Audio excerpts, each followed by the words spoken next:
Uh, Good morning, everyone. First of all, welcome back. My name is Brother Lewis, and I've been putting together videos pertaining to corruption within leadership positions. For those of you who are not familiar with this channel, or this is your first time watching, um, you can go to my username, click there, pull up our channel page.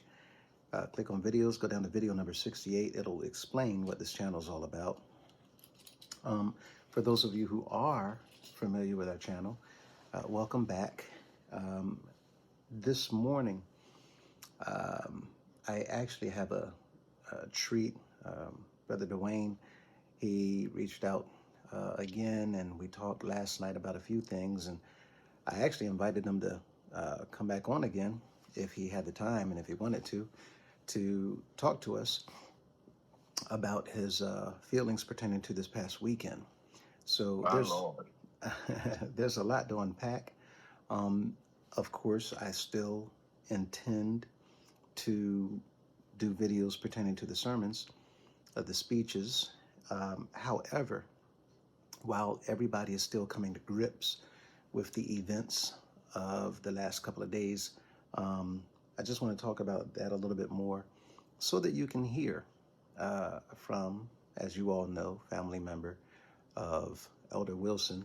And we'll just get into it and hear whatever it is that he also would like to cover or talk about pertaining to the weekend or anything else for that matter. So, Brother Wilson, Dwayne, welcome back, sir. How you doing?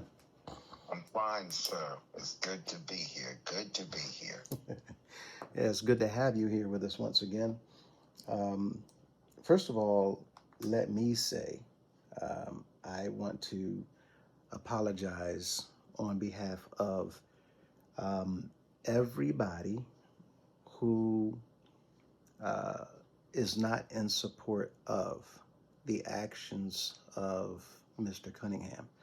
I want to apologize on behalf of the individuals who are also in support of Mr. Cunningham, who may not truly understand what's going on right now, who, if they did know all of the details, they would not be in line behind them. So I just want to apologize to yourself and to your entire family. I understand it's a huge family, to the Wilson family and the extended family members of the Wilson family through marriage.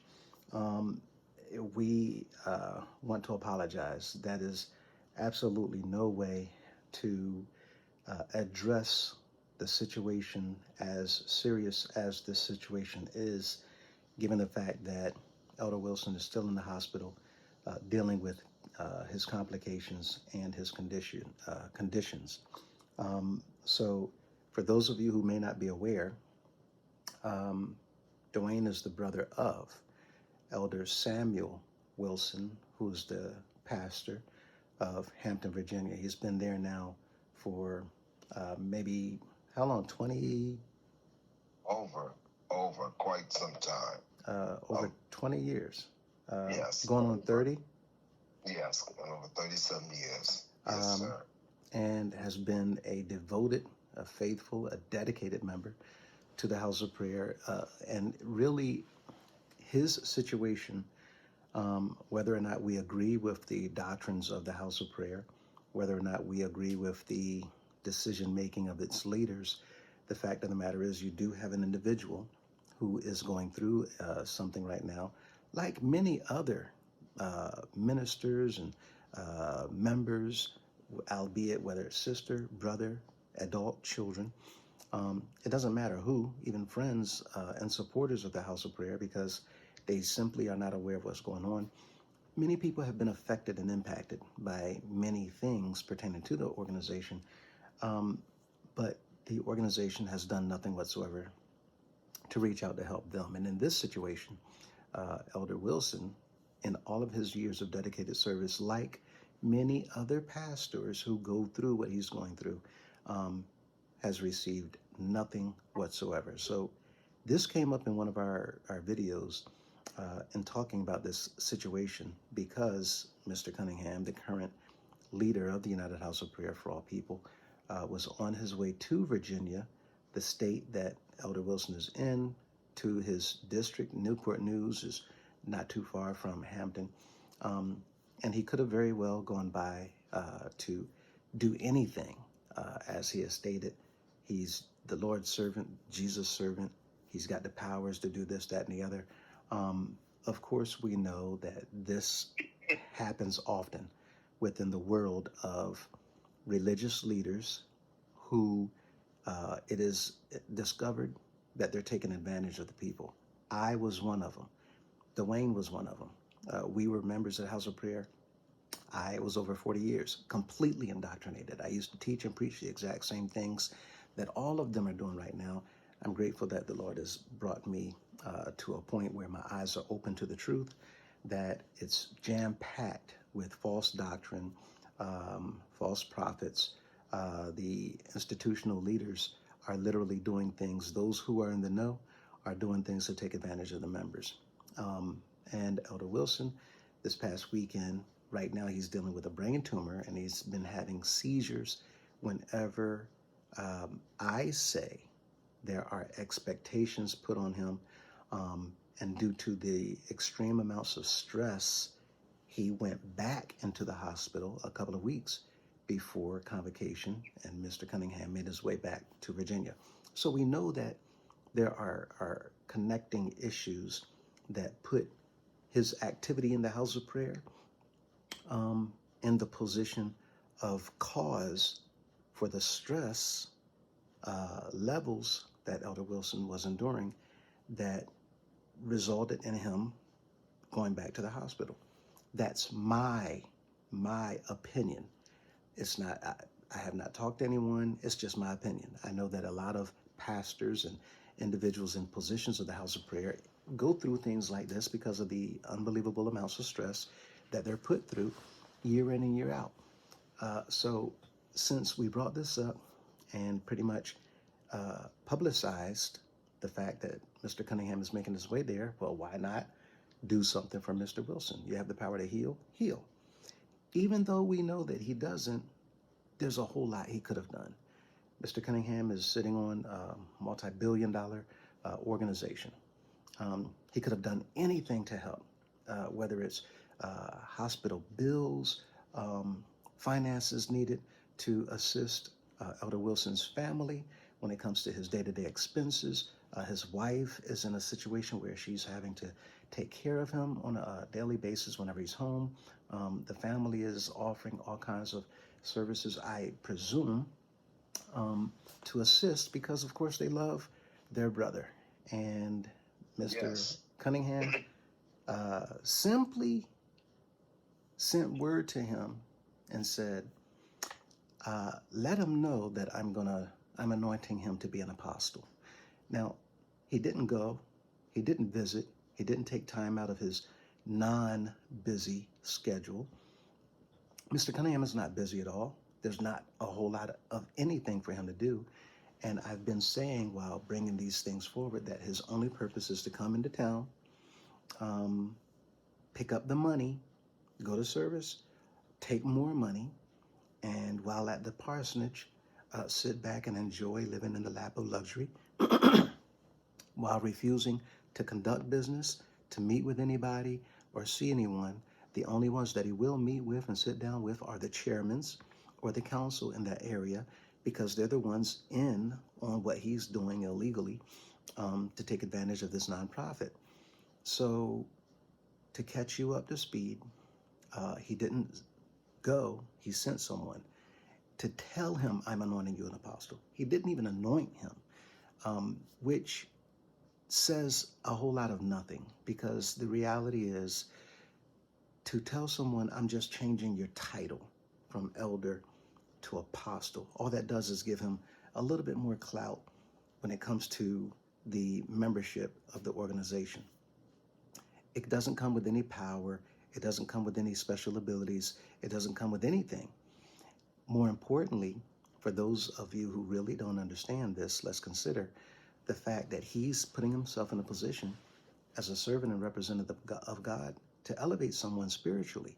Now, the apostles of the Bible, they were given power and authority over sickness, illness, disease, and unclean spirits, even to bring people back to life. Mr. Cunningham is trying to state that he has that same authority as Jesus. But the difference is Jesus and the apostles literally healed all manner of sickness and disease. And they themselves were not sick. They were the epitome of good health. And we don't hear about any of the disciples dying or getting sick or having their bodies dealing with health issues because they were given power over, again, sickness and disease. But in this instance, Mr. Cunningham is not just not healing anyone, not just the members, but the pastors and elders in the organization getting sick. Here's a pastor, 30-year plus, I think, or a little under, who's sick. And he's making him an apostle by title only, because the truth be told, all Mr. Cunningham has the ability to do is simply hand out a title to somebody, which is the equivalent of saying, listen, I'm going to make you supervisor of aluminum cans. Your job is to make sure aluminum cans go over here and glass goes over here. It's a joke. And so the members feel, for those of us who understand what's going on, it's literally a slap in the face. It's an insult. And so I'm going to be quiet now so that we can hear from Brother Wilson. Dwayne, sir, again, I apologize. And I just wanted the audience to understand the details of what was going on. And so I wanted to give them the backstory. But what are your views on what happened over the weekend? Well, first of all, I accept your apology and accept the gratitude and respect level. At least you have the decency to speak and to acknowledge what's going on. And as far as that the man named Cunningham, who was, our family is very disappointed. We're very disappointed the way he handled the whole apostle situation, and it was very disrespectful to our family, the Wilson family. Being a leader, as he claimed as he is, and for a minister that has served him on for such a long time and has a great record, never been accused, never been written, never been had any offense over the whole time that my brother has served. And this is the thanks that he gets from this crook of a bishop named Cunningham. And it was very offensive to our family. It was very offensive. Our brother is very ill at this moment. And why would you give someone something as a title as apostle who's ill, who can't do anything right now? It was very disrespectful to our family. And I understand that there's some other issues revolving around his current condition that could be cushioned and assistance given in the event that perhaps right now, at least if he's released sometime soon and discharged, that there would still be a need of some modifications done to the home because his house is not really handicap accessible. Correct. And perhaps other equipment because he would still be confined to a wheelchair. Yes, he would be. And right now he's bedridden as we speak. And I wanted Cunningham to know that.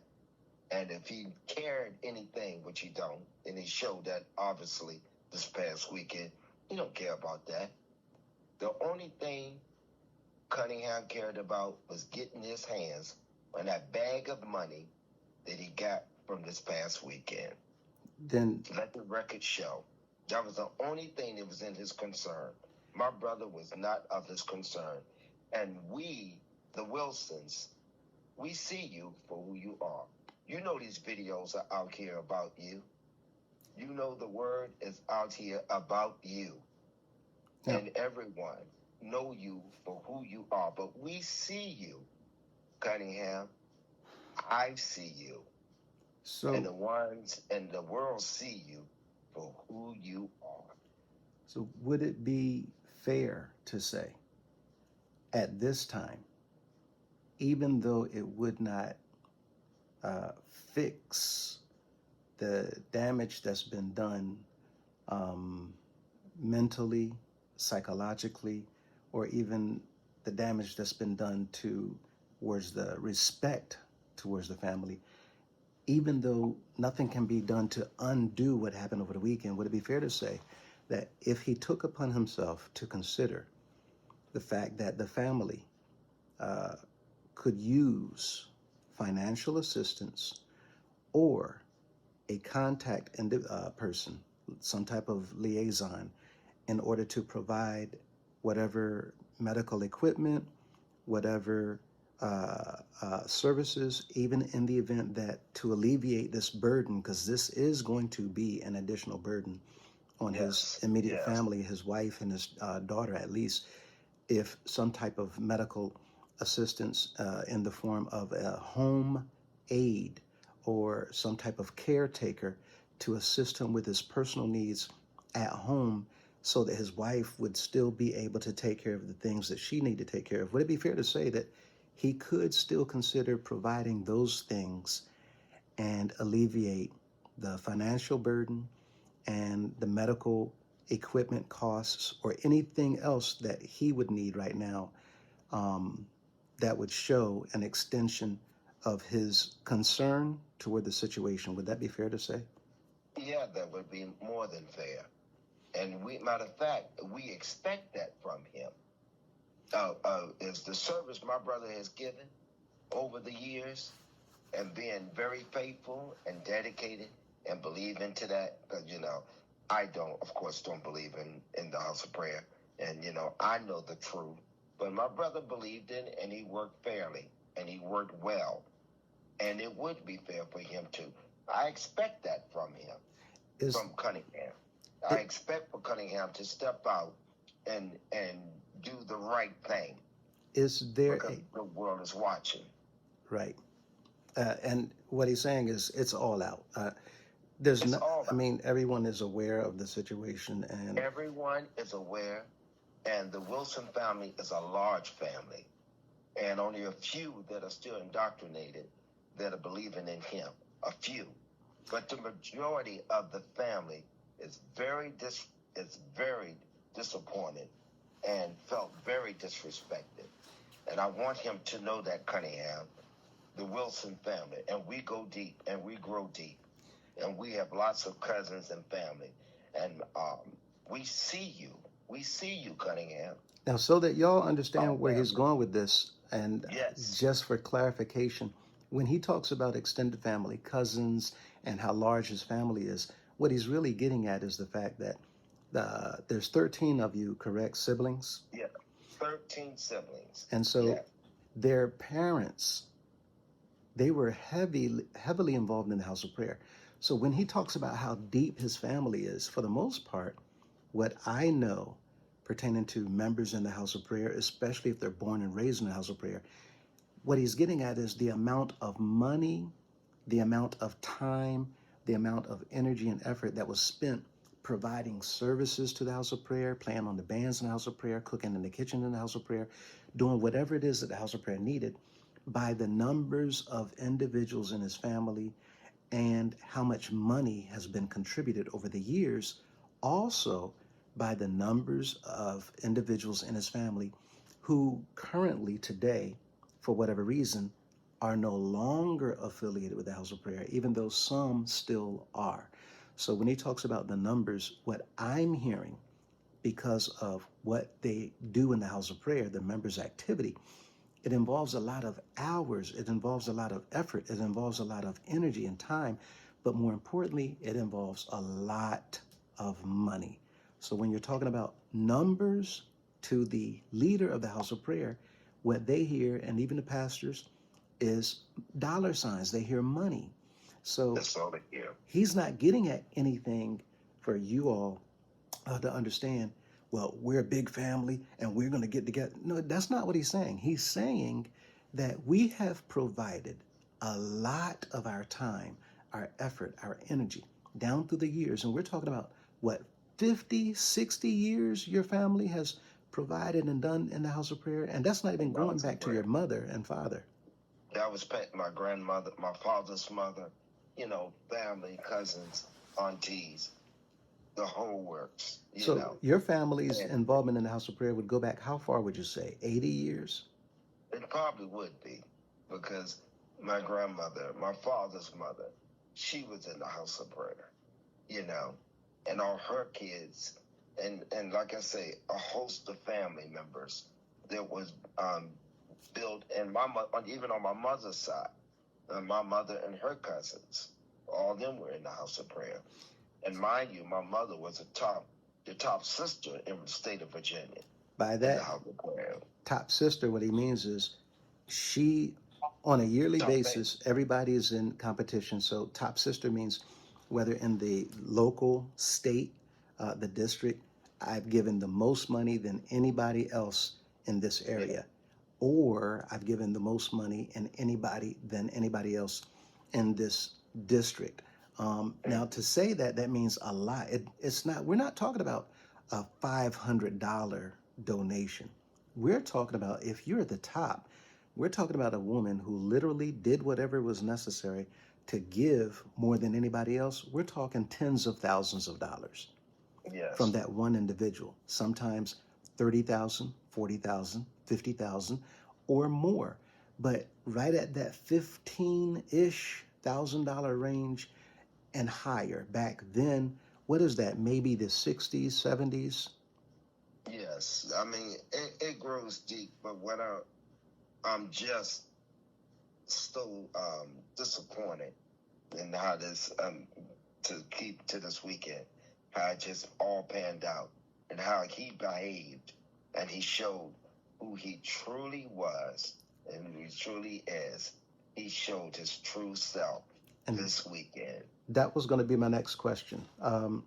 Is there a name that your family has put forward that he or somebody who could represent him or the house of prayer would be able to contact to allow them to understand, okay, this is what he's going to do. He's going to provide this. He's going to do that. Is there anybody that he could reach out to? He can reach out to his wife. Yeah. He should, because they sent money to him this week. He took money from them the weekend. He took money from? They gave money. Mm-hmm. Even though my brother was sickly, he gave money, donated money, him and his wife, this weekend. Donated money to the house of prayer or to the house bishop? Of prayer. Wow. To the bishop, to the house of prayer. Yeah. And he should have gave that back. If he had any class, any type of class, any type of decency, any humanistic way, I would have given that back. I wouldn't even accept that. Knowing the situation of the family, knowing the situation which he has to go through from this point on forward, and all the billions of dollars he's sitting on, he know better than that. Shame on you, Mr. Cunningham. Shame on you. That's all I can say. Shame on you. And that's the money from the organization when you talk about billions. But as the CEO, the Chief Executive Officer of the United House of Prayer for All People, which is a nonprofit, there's millions of dollars that he's receiving on a yearly basis. Yes. And excuse me for cutting yes, you off. No, you're good. He didn't have to receive that. Yeah. He didn't. He can look, since he was ignoring my brother, since he ignored him, and for them to do that, he know very well the extent of what's going on in that household. And he knows what they're going to face. He knows about that because they have many sick men and ministers in the house of prayer. So my brother's not the only one. Well, I want the world to know there's many of them that are sick and they're all stroked out or either heart attacked out or going through something. Many, and he ignores them. He chooses to ignore them and just keep collecting money and run and bounce from one state to the other. That's another good point, because several other pastors, what Dwayne is saying is several other pastors and men who travel on the council, many of them are sick. Many of them are still functioning in the house of prayer, and the members don't know that they have a sickness or disease that they're dealing with or struggling with. And some of them, they continue pushing and pushing and pushing while their condition worsens and worsens and worsens, to the extent that the members begin to realize that there must be something going on. And right now we have some of the biggest pastors in the organization, literally, that the congregations are concerned for, because their footsteps are slow. They literally walk as if they need help just to put one foot in front of the other, to come back and forth to services and to sit there in a chair and literally have no strength to get up to speak, to address any issues, to talk to anybody. But the members literally see them coming back and forth, and the leader is keeping them in that position. And I choose to believe Cunningham contribute to my brother's health in a negative way by the expectations of the financial that he expect from all the pastors. And he still expect money from them, even though they're sickly and they're in very frail conditions. Right. Many of the ministers, he still expect that. And that puts a lot of stress on our ministers, on the ministers and that's out there, and my brother. Right. And I believe Cunningham contribute to that. Right. I believe he contribute to that, to my brother's health in a negative way. They are of what we expect. They're under an obligation. Again, what Dwayne is saying is, and I'm only kind of making sure that the viewers understand wholeheartedly what's going on, because a lot of them don't know the inner workings of the house of prayer. So I'm only explaining to them what you're saying. The pastors are under an obligation to raise thousands and I'm not just talking about just $3,000, $4,000, $5,000. They're under the expectation to have tens of thousands of dollars ready to be picked up when he comes into town. Not just one report, tens of thousands of dollars for what we refer to as G class is an expectation. The members are expected to get on what they refer to as, I say Addy, but they refer to him as Daddy. Addy's club is $2,000 per member. There's an expectation. Everything in the House of Prayer services is built around how much money the pastors push the members to give and have ready and available for the bishop when he comes to arrive to pick it up. So when y'all looking at the videos online, if you go to UHOP Lock, UHOP Heaven on YouTube, you'll see the videos, live services, and you see constant streams of money coming up and down that aisle. That has nothing to do with the amounts of money that the pastors have already raised. Every week, they got to push and push and push for more money. That said, let me ask you this, Dwayne. The woman sitting at the top of the organization, Mrs. Dolores Madison, would you agree that she would have also some responsibility in this as well? Would. Most certainly, because she's aware of everything that's going on as well.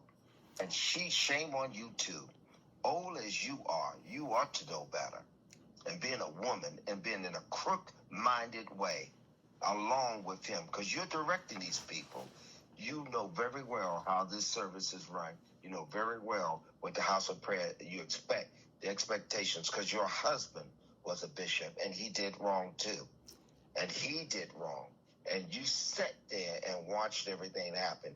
As you're sitting there today beside him, watching everything happen and then ignoring it. You got your nerve, and shame on you. Shame on you. Again, for the viewers that don't understand, Mrs. Madison is the wife of one of the former bishops. Mr. Cunningham is a successor to Mr. Bailey, the bishop before him. Mr. Bailey is the successor to Mr. Madison, who was the bishop before him. Interestingly enough, for those of you that are watching, if you desire to see how these records are being manipulated and falsified for the public eye and for any of the governmental agencies and bodies, if you do a search of the House of Prayer history, you will find names, you will find positions and titles, you'll find dates of individuals that have absolutely nothing to do with the House of Prayer.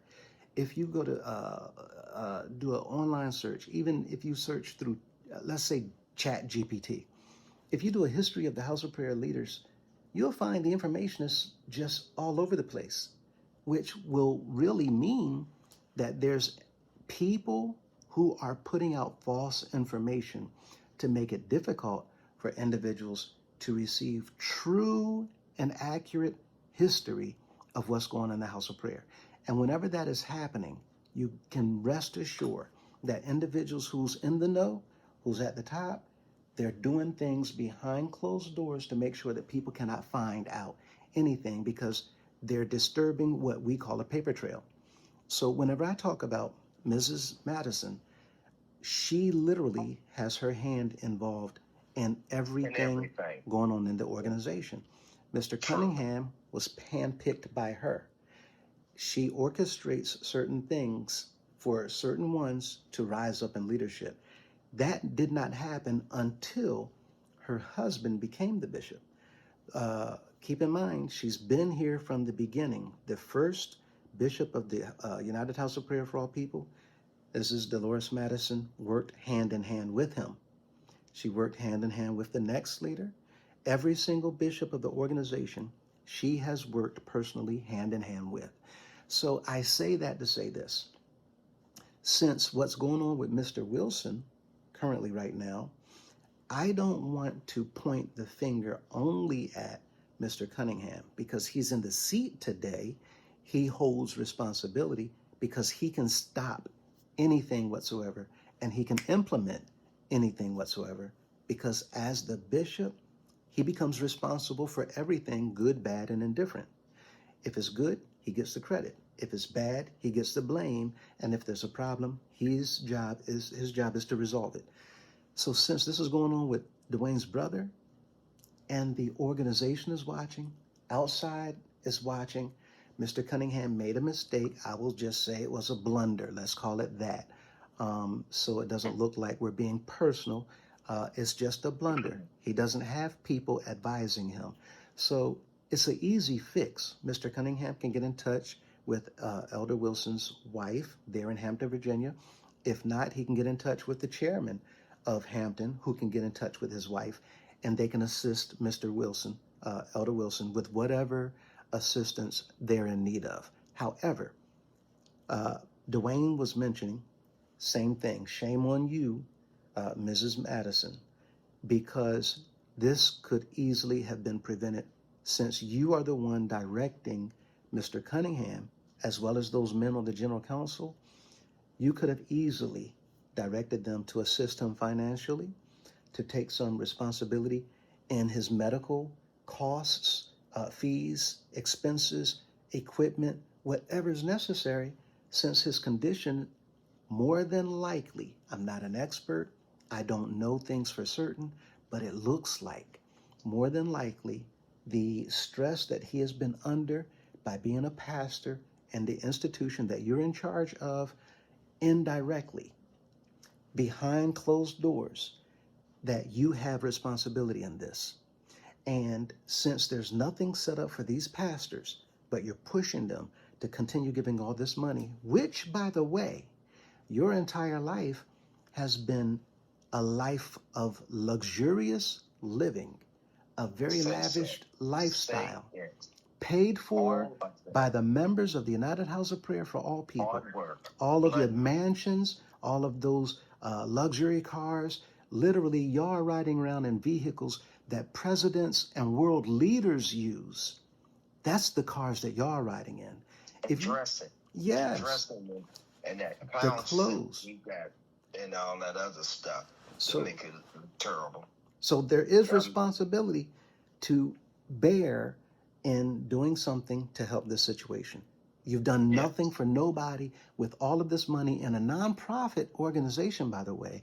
And y'all need to Supposedly. really pay attention because we're going to be Supposedly. talking about later this week what happened with Mr. David Taylor and these other religious leaders that's being taken into custody and having to pay an account for the things that they've been doing. Well, we know that this is coming up in the house of prayer. So you can begin to backtrack and do something to help people and use the money that's been raised for this nonprofit. You can start using it with Elder Wilson and his family, and that might help you later down the line in court. But Dwayne, again, I didn't mean to cut you off. I'm just trying to make sure that the members and viewers No, understand. I want the viewers that are listening. I not only want it for my brother, but I want it for all them that are sick and the families. Reach out to the to your pastors and reach out to Cunningham most of all, Yeah. and expect money for the ones that are sick and you're still in the house of prayer and you're still working. They're still working because they believe, you know. But Working means they giving should money when he give him says, money. yeah. He's working, giving them money, and he's taking advantage of that, which he's clearly taking advantage of, taking money from him because he has not stopped. So, and he has not stopped expectations for the ones that are pastors that are still working and that are sickly. He still expect for you to pay. One would assume he still expect for you to pay. I'm assuming, because, like I say, stress is a horrible thing. And it can kill you if you let it. And it will kill you if you let it. But they don't care about that. They don't. All he wants to do is grab that paper bag, bounce from one state to the next. That's all he's seen that he care about. And that's why I say I directly speak to Mr. Cunningham. And I'm being polite calling you Mr. But I directly speak to Cunningham stating, why didn't you visit my brother? Why did you? You answer me. You answer that Why question. did he not visit? Why did you not visit Elder Wilson?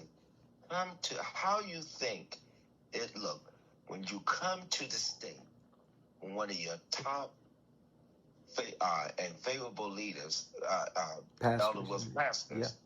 And he's a councilman. He's been a councilman. And a councilman. Yeah. Now, councilman, for you guys who don't understand, a pastor is one thing, but a councilman means you have to take time away from your congregation. You can't pastor the congregation as a councilman because now your other obligation is the expectation from the bishop is you literally have to travel on the road a minimum of either 4 or 6 weeks to be a part of the convocation. Your own money.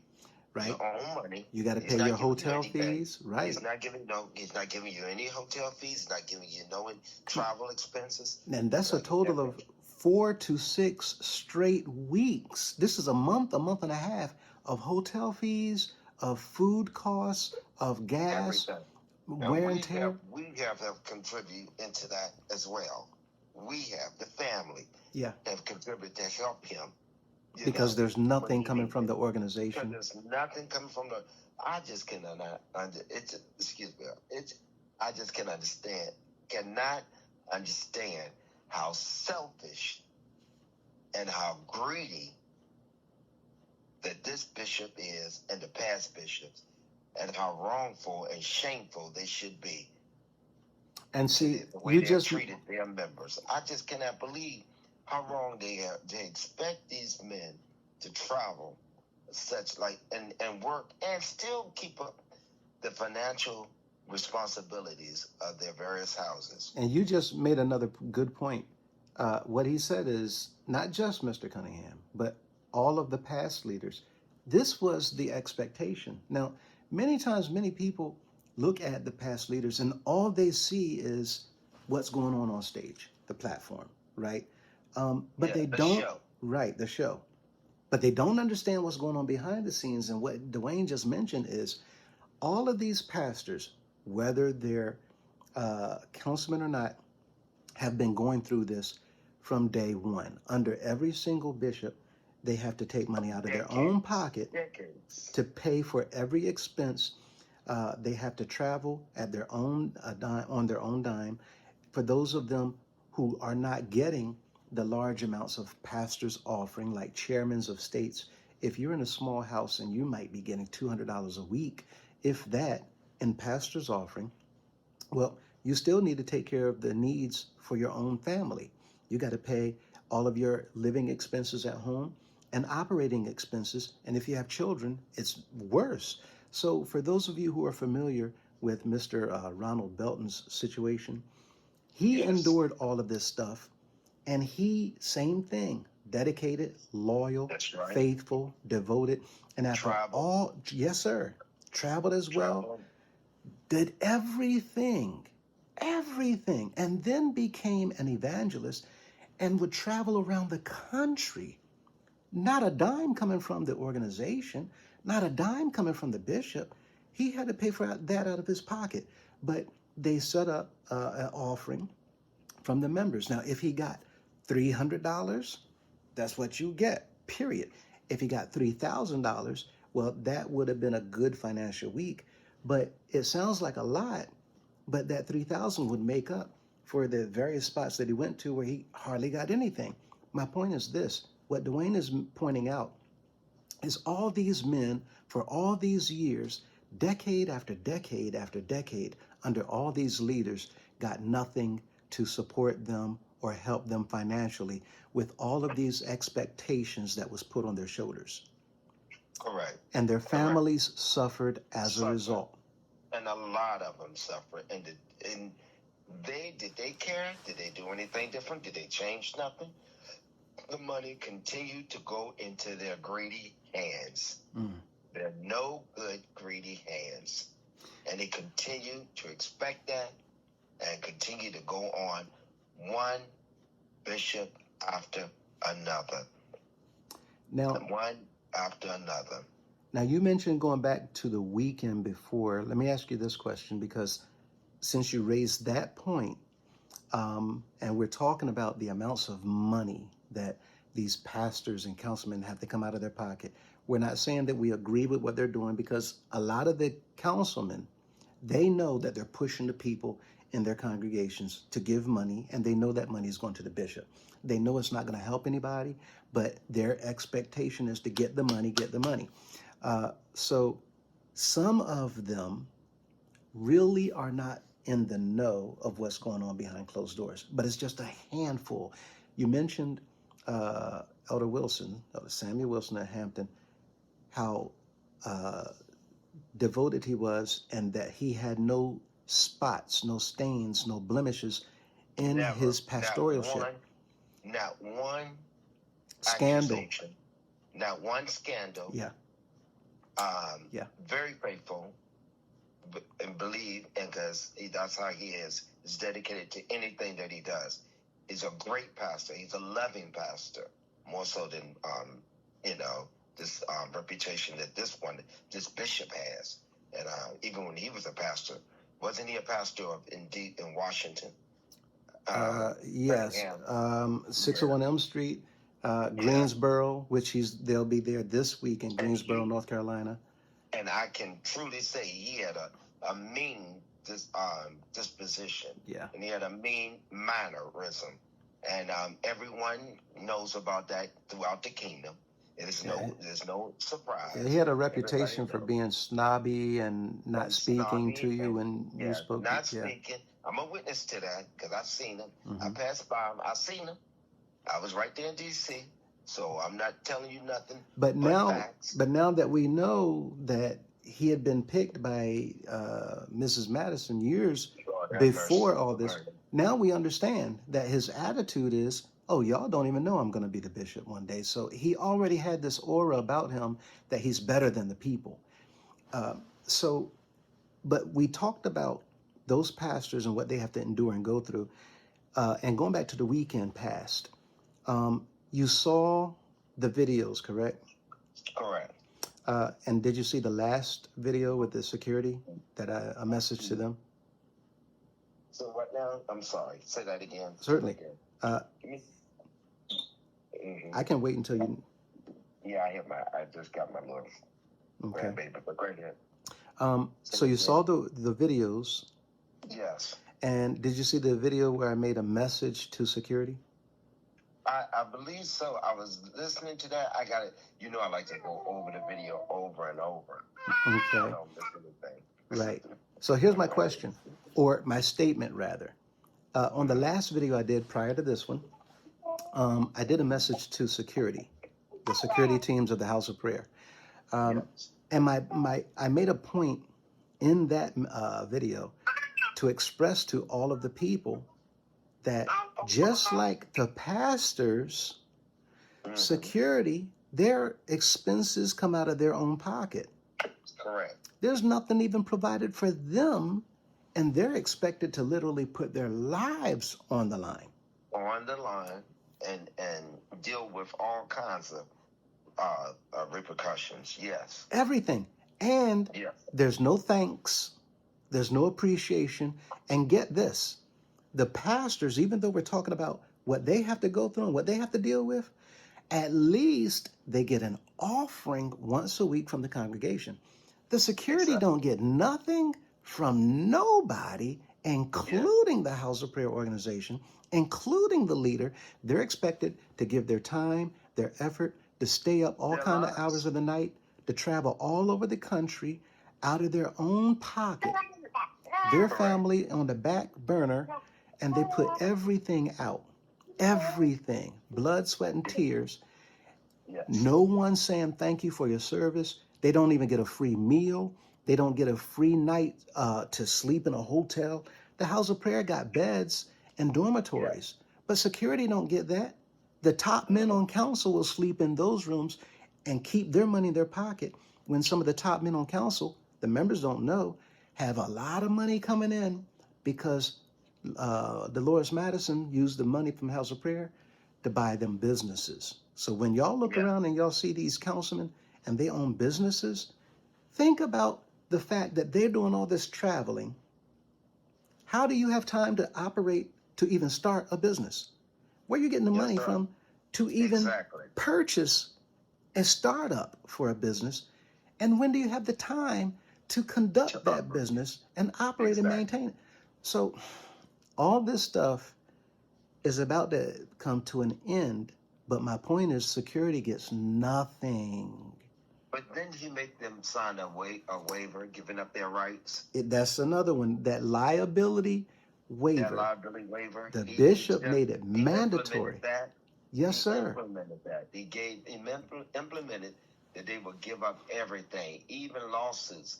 They would they would be liable for that. They could be liable for anything against the people. If the people decide to go against them in that way. That was in April. And what he's talking about is something, it's a contract that's called a liability waiver, which means you're signing this to waive all liability when it comes to, right, the House of Prayer or the bishop. And the bishop. If anything happens, right. They're protecting that crook. And mean as he is, they're protecting him. And all the stuff, all the evil that he has done and sprung on people.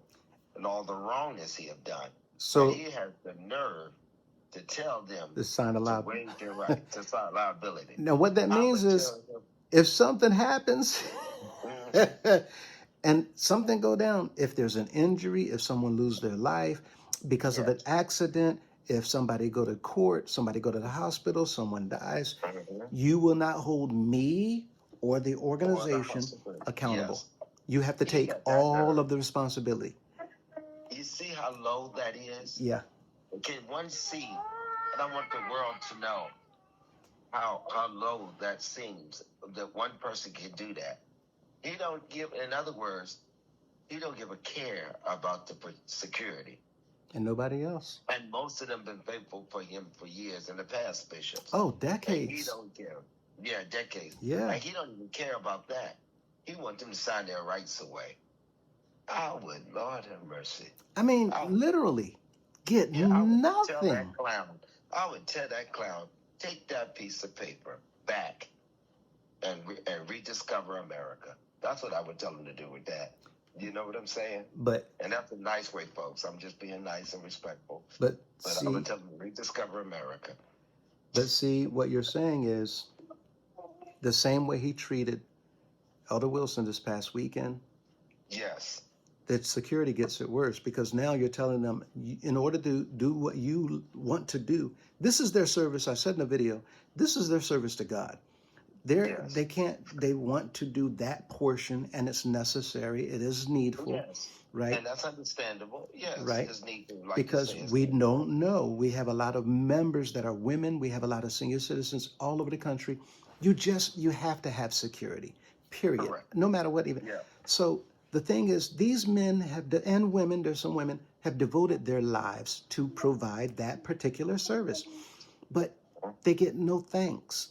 The members don't even understand No how gratitude. nothing. No. They're laying in their cars asleep because they can't get a hotel room sometimes. Exactly. They're there in the He's morning. sleeping in a 5-star hotel. Yes. And he's right up the street and from his service, from the church. And he'll go and sleep in a 5-star hotel while his members sleep on benches, sleep in their cars, sleep anywhere they can lay their head. But And do you think he security can? and security got to stand on the outside of that door in the hallway in case anybody come. The people really, and this is why I wanted to put that in the video, because our security, and we talked about what happened when the young man you were asking about, the young man who grabbed the megaphone. Yes. And it needed to be understood that there was no harm there. There was no foul. And it was simply for him personally. And I'm going to reiterate, he did not want the noise projected through the megaphone that I was making over the baptism. Correct. So remember, watching the video, he came up quietly, he came up softly, he came up slowly, and he was addressing me, he was talking to me, and I was listening to him, and I was talking to him also. But my whole point is that security, when they came, it was literally to deal with him because he had gotten upset at the fact that here's this event going on. But he himself controlled his emotions, which he didn't even show it. You could see he was upset while he was grabbing that strap, because at that point in time, it looked like I was ignoring him. So we understand that this is a sensitive matter for all the members of the House of Prayer. It's sensitive. I get that.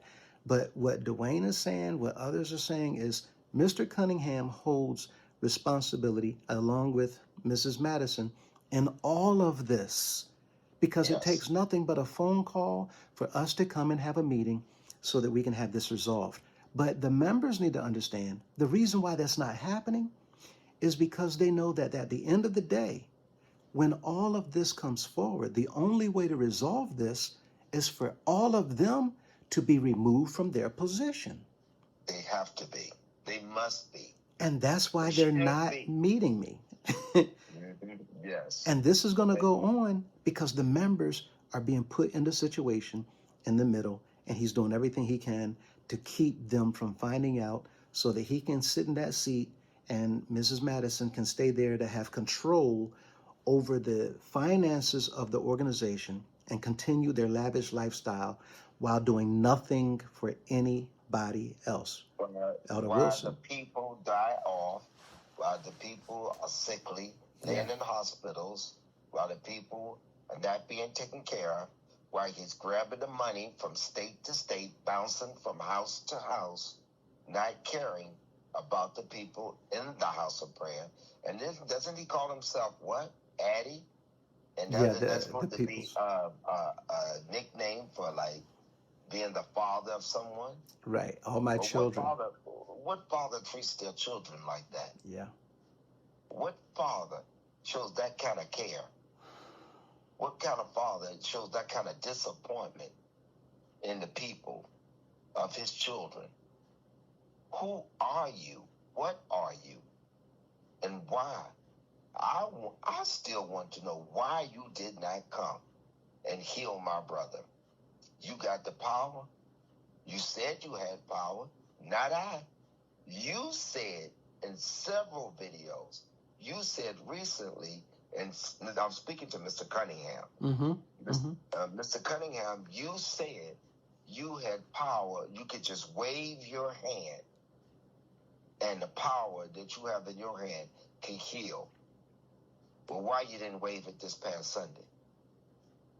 Why you didn't step by? Why? These are the questions I'm asking you, Cunningham.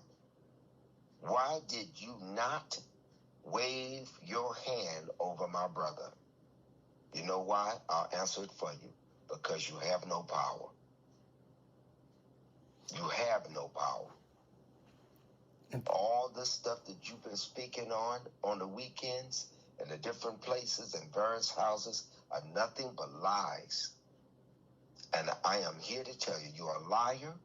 There's no truth in you, and you are not sent by God. And how dare you say that? And you continue to lie on God and Jesus.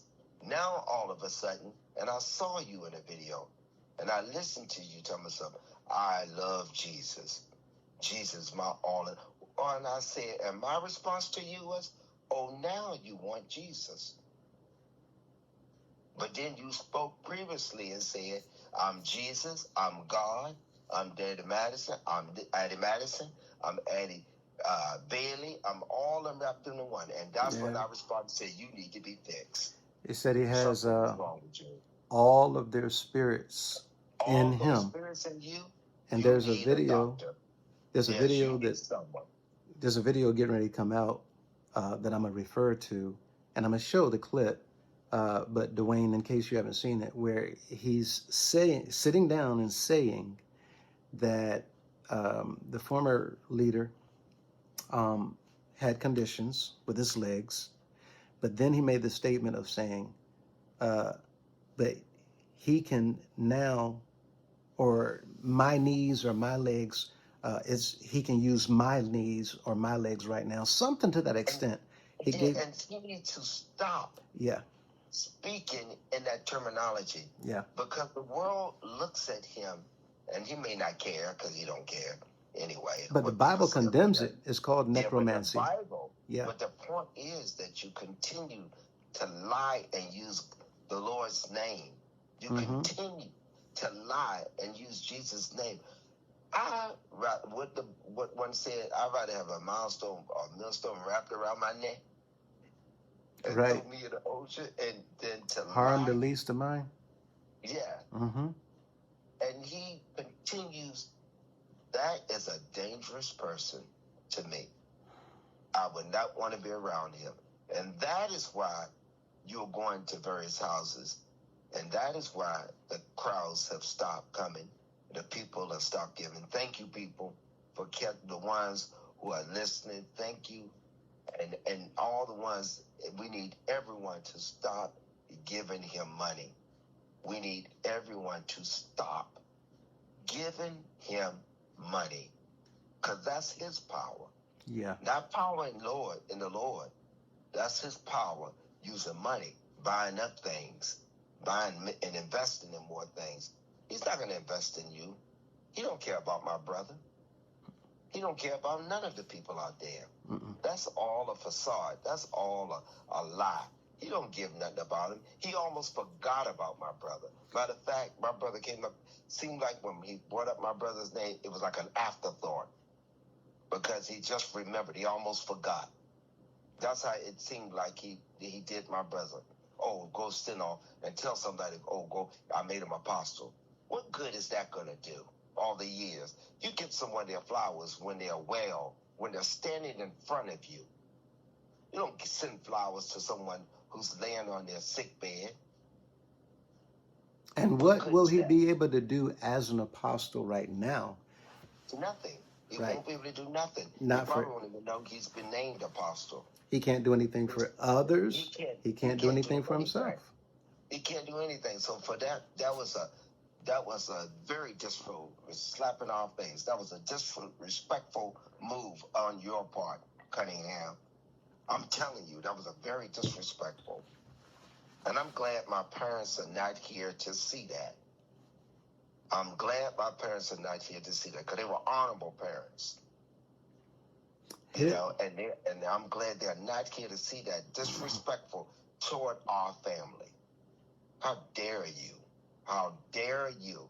And shame on you with your crook self sitting up there.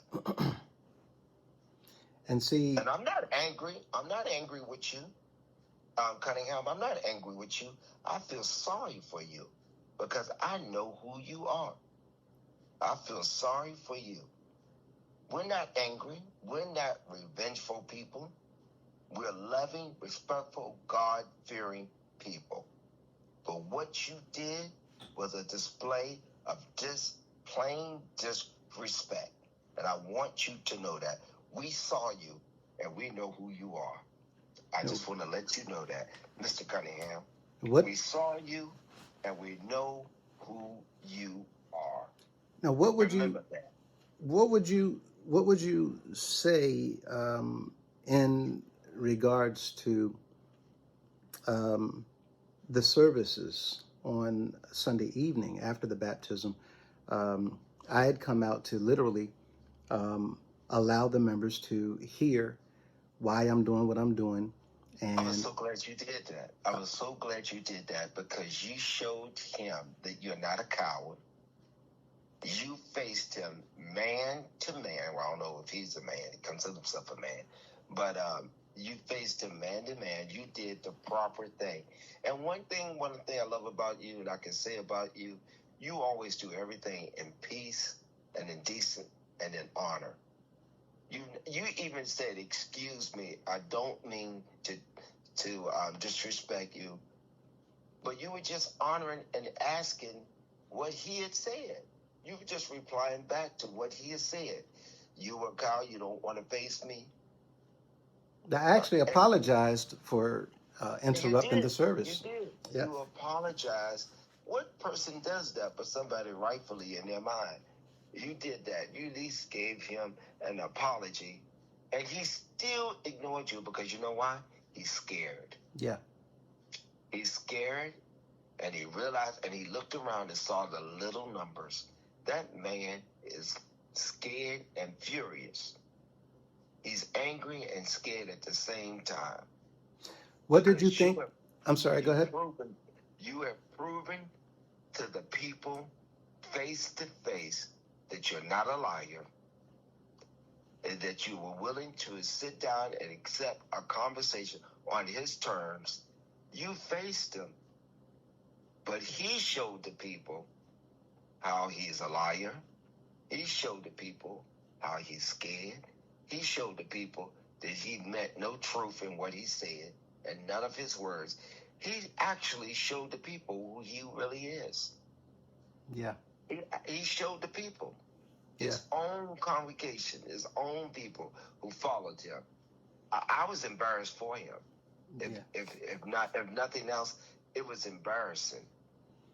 And that's why. Go ahead. And it was humiliating to him. Yeah. And it was embarrassing because he had just said those very words. You were called. You won't face him. No. And then I heard he said, "Repent and I'll forgive you." No, you need to repent, Cunningham, so God can forgive you. You the one that need to repent. You and that Madison lady. Y'all need to repent. And all them crooks that's up there that got pockets full of money, lined up with money, that you're taking advantage of all those innocent, beautiful people out there. Now, I talked about Mr. Commodore. He was there at the baptism. And I didn't see the others because he had walked across the lot. Another hypocrite. And I told him, I said, here's Mr. Commodore here, everybody. He can tell you the things I'm saying are true, that the council's been lying to protect Mr. Cunningham, and Mr. Cunningham has been lying and while lying on me. Tell him, Mr. Commodore, I called him at the time Apostle. I don't give any credence to that because it means nothing in the house of prayer since they're not doing the things that the Bible says. It's just like it means nothing to my brother who can't even hear the word. But go ahead. Right. It's pretty much, like auditioning for a movie or a play. Correct. Mr. Robinson. So when I called them Apostle, I'm calling them that because that's the character that they're playing in the organization known as the House of Prayer. Not because I respect that title at all towards them, because they're nothing at all They pretending lost to all an my apostle, respect. right? He really, the little bit that I had for Cunningham is gone. A little bit. Now it's nothing but prayer and feeling sorry for him. I feel But I sorry for him. but I You did know, tell him to let the people know. What do you think about those men who, such as Mr. Commodore, as I put him on the spot, to at least address the people? I mean, it's at a point now where they know that their backs are against the wall too. The people know that the council's hand has been in this all the parts. over the decades. They know the bunch of scandals that the councilmen have been in, scandal after scandal after scandal after scandal. But the leaders never take these men out of their positions, which should show all of the members that they're in on it. The leaders have been, the light has been turned on the spotlight on all of them. Yeah. And there's no way that they can deny it. All they can do is just tuck their heads and really what they all need to do is be repenting, all of them, and they all need to fix their lives and get it together because they look like a bunch of mess up there, and they're playing like they're playing. My mother used to say, "Don't play church," and they're playing church. That's what they look like they're doing to me. We used to be. He's the leader. Here's this one. Yeah. Here comes like that. You remember the Johnny Carson show? Here comes Johnny. Here's Johnny. Yep. Yeah, here comes Johnny. When the bishop coming, the so-called bishop. Here comes Cunningham. Yeah. With that clown suit on, them clown suits, trying to imitate the past other ones, which he is not. He is not. It's not working for him. It's not working because what you do. Let me tell you this: what Cunningham and the rest of the men do is speak so loudly that we know who they are. It's not what you say, but it's what you do. And what you're doing and what you did this past weekend speaks volume that who you are, nothing. What you are, nothing. What you care about, nothing. It speaks volumes of who you are. And I am so glad that God revealed that to us this weekend and revealed it to the House of Prayer people and revealed it to the ones who so-called believe in you, the ones that still are indoctrinated, but they gonna come. I'm praying for them. They'll come because I came and you came and others will come and more are coming. So I thank God for the ones, and I saw that little crowd. When I saw that little, I've never seen the House of Prayer so empty. Yeah. On a convocation weekend, I've never seen it so empty. I mean, even the neighbors would come. They wasn't even there. Yeah, the neighbors wasn't even there. In that poverty, everybody would come just to see the bishop. They ain't come this time. I'm sorry, Cunningham. And at the end of the video, where you could see me talking with the megaphone, while he was present, the little crowd that was there in the parking lot, that crowd was made up mostly of people that they bust in. They bust them in. There was about 5 or 6 buses. Now, mind you, our buses only have at most 52, if I'm not mistaken, 56 seats at most. So at 6 buses, you're literally only looking at an additional 300, little over 300 people. And it didn't even look like that. I'm gonna be because honest. They weren't there.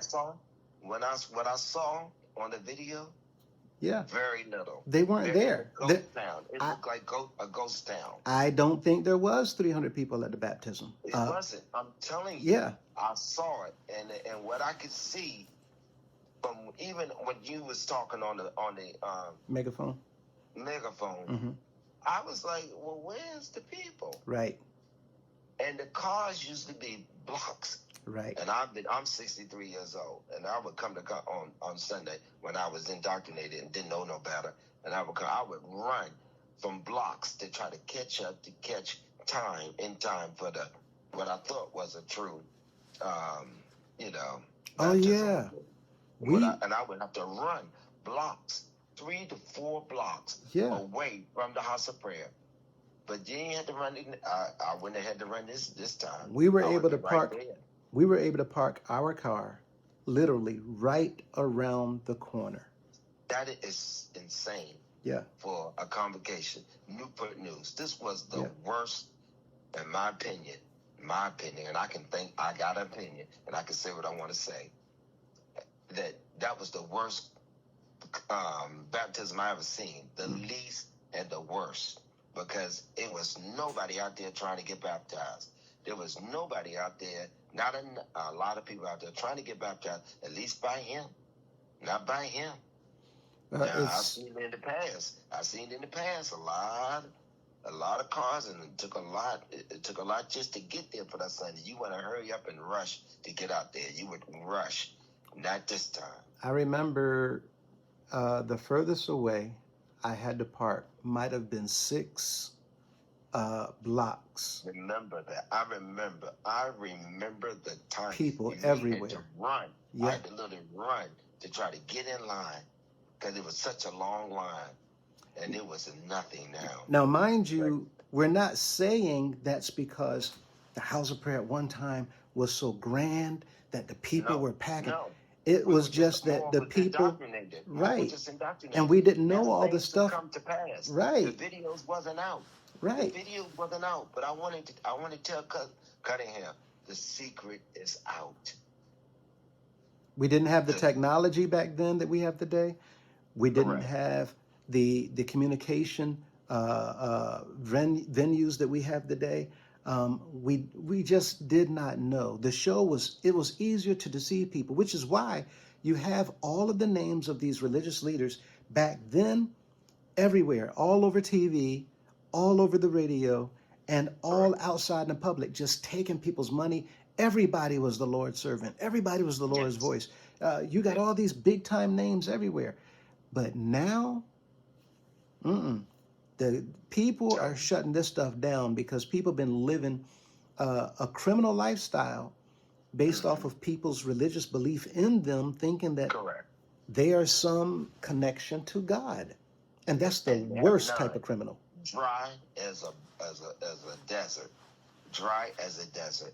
And you hear him, and he's still screaming. I'm so sick of that screaming, Lord have mercy. But here's the thing. Out of all the anger that it looks like people are having towards Mr. Cunningham's activities and behavior, it really becomes even more upsetting because we're making an appeal over and over and over and over again for him, for the council, for Mrs. Madison to repent, to stop doing what you're doing. Repent, turn to the Lord, and let all this stuff go. Return, but they're so greedy, and they're so deep in this foul play, and they're so deep in this with all these people, the backs of the people they're paying, and they can't stop now. They're not going to stop because they're so deep. I feel that they're so deep in it that they don't know how to turn around, and they're scared to turn around, but they're stupid enough to go. They're going to be dummies rather carry your soul to hell over $1 than to give yourself to God where he can bless you with anything.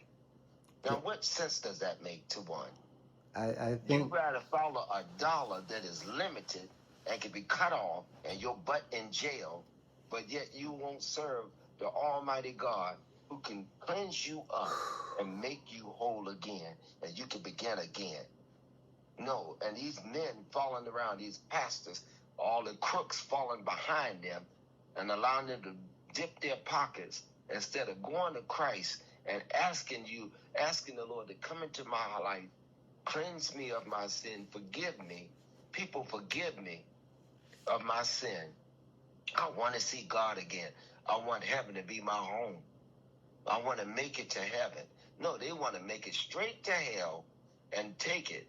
And like the ones that are dying off and getting sick and doing everything else, they don't want to serve the living God, the Almighty God, and they don't want to serve Jesus and want to believe that Jesus is the Son of God. Now they want to call on him all of a sudden because Cunningham is calling on him fakely, and telling me he's my everything. You never mentioned Jesus before, Cunningham.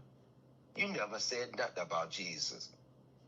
You never said anything. Now stop faking it. I mean, it's so obvious.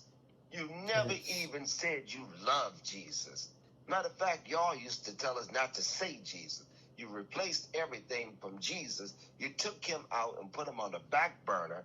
And y'all did this, Cunningham. You and these other crooks sitting up there. And the general, you took Jesus and the past leaders too and put them on the back burner. And then you said Addie. You push Addie, and you had your cheerleaders, Boxdale and all the rest of them, all your cheerleaders, Commodore, all of them. And Cunningham, you too. You were out there preaching everything but Jesus. Yeah, at one time, y'all just preaching everything. Now, all of a sudden, when you don't see the soul, all the people are leaving, and your money would never get low because you got plenty of the money, of the House of Prayer money. That's why you got all those investments. That's why you're doing everything all across the world. You probably got in Japan too. Who knows? You know, you're such a thief and you're such a crook. See, and you're worried about investments and you're more than your soul. That's what you're showing us. You're worried about investments more than your soul. And that's why you didn't take me. I'm sorry. No. That's why you didn't say that to Ella Wilson, because you're not worried about Ella Wilson nor the other men out there that are sick or the other families that are going through turmoil. You don't even know what you're creating. I'm going to piggyback. Go ahead. I want to piggyback off of what you just said. No, you're good. I want to piggyback off of what you just said. And yeah, I apologize for interrupting. And I'm glad that, this conversation is going here because it does give you the opportunity to vent. And I understand it is upsetting because, and everybody, you all need to understand too, that he's trying to get everyone to see what they're doing, because for all of these people who still traveling behind him, it looks like on these videos that people don't know. It looks like it. It looks like that there's people who still are listening to him when he says, stay off of YouTube. It looks like on the videos that there's people who's believing his narrative. And so it is very, very upsetting. And that's why I allow it to continue. And there's this feeling around the organization. It's the same thing. I want him to know. I want you to know, not to interrupt you. No, you're good. I want you to know. They would never take my soul of hell behind them, worried about them. That God gonna deal with them. God gonna deal with them. I'm passionate about the people who are not being taken care of. I'm passionate about that. So don't confuse my passion for anger, for my mission. Don't confuse that as it being madness. No. I'm passionate about what I believe in and what I know is the truth. I know that he's not real. I know that he is a liar. I know that Lady D is doing this with him. I know all the facts are put out there. I'm not Stevie Wonder. I'm not blind. I see the facts. Everything you have brought out is factual. There's no lies. But then when he speaks, now he's talking about the videos, the things I brought out on the videos. Everything you brought out, the videos, all the information about the books, about the documents, how he changed everything. Now how you gonna cover that up? And then you took all the books back, and I got the original ones. I got the original one. And those are things that, in fact, while we had our interview, I covered a little bit of that. And so people have not seen the story come out yet, but when you see an interview taking place live at an event that is unfolding where there's an obvious misunderstanding or a disagreement between two opposing sides that is about to escalate, and you see a reporter on the premises, but you never hear that story, that means that they're digging deeper in an investigation before they come out with the story.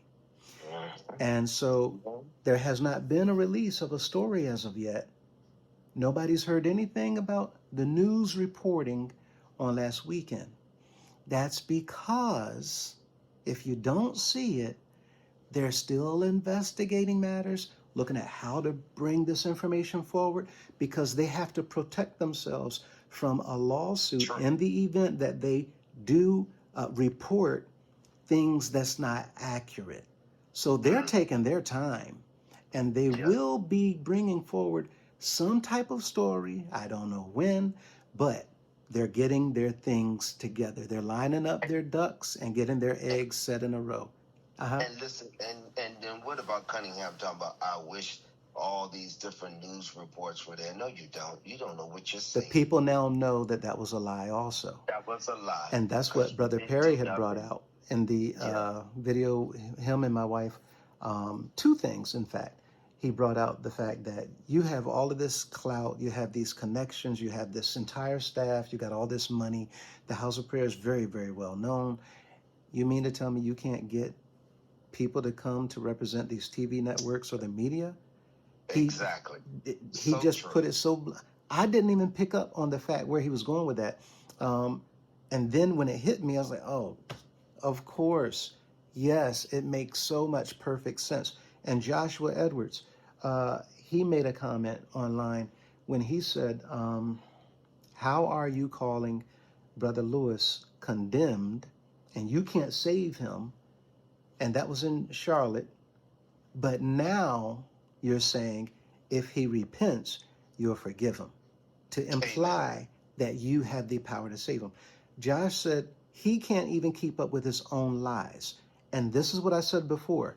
The truth, if you're always telling the truth, you can pick apart anybody who tells you that you said something and you know you didn't say it, because the truth never changes.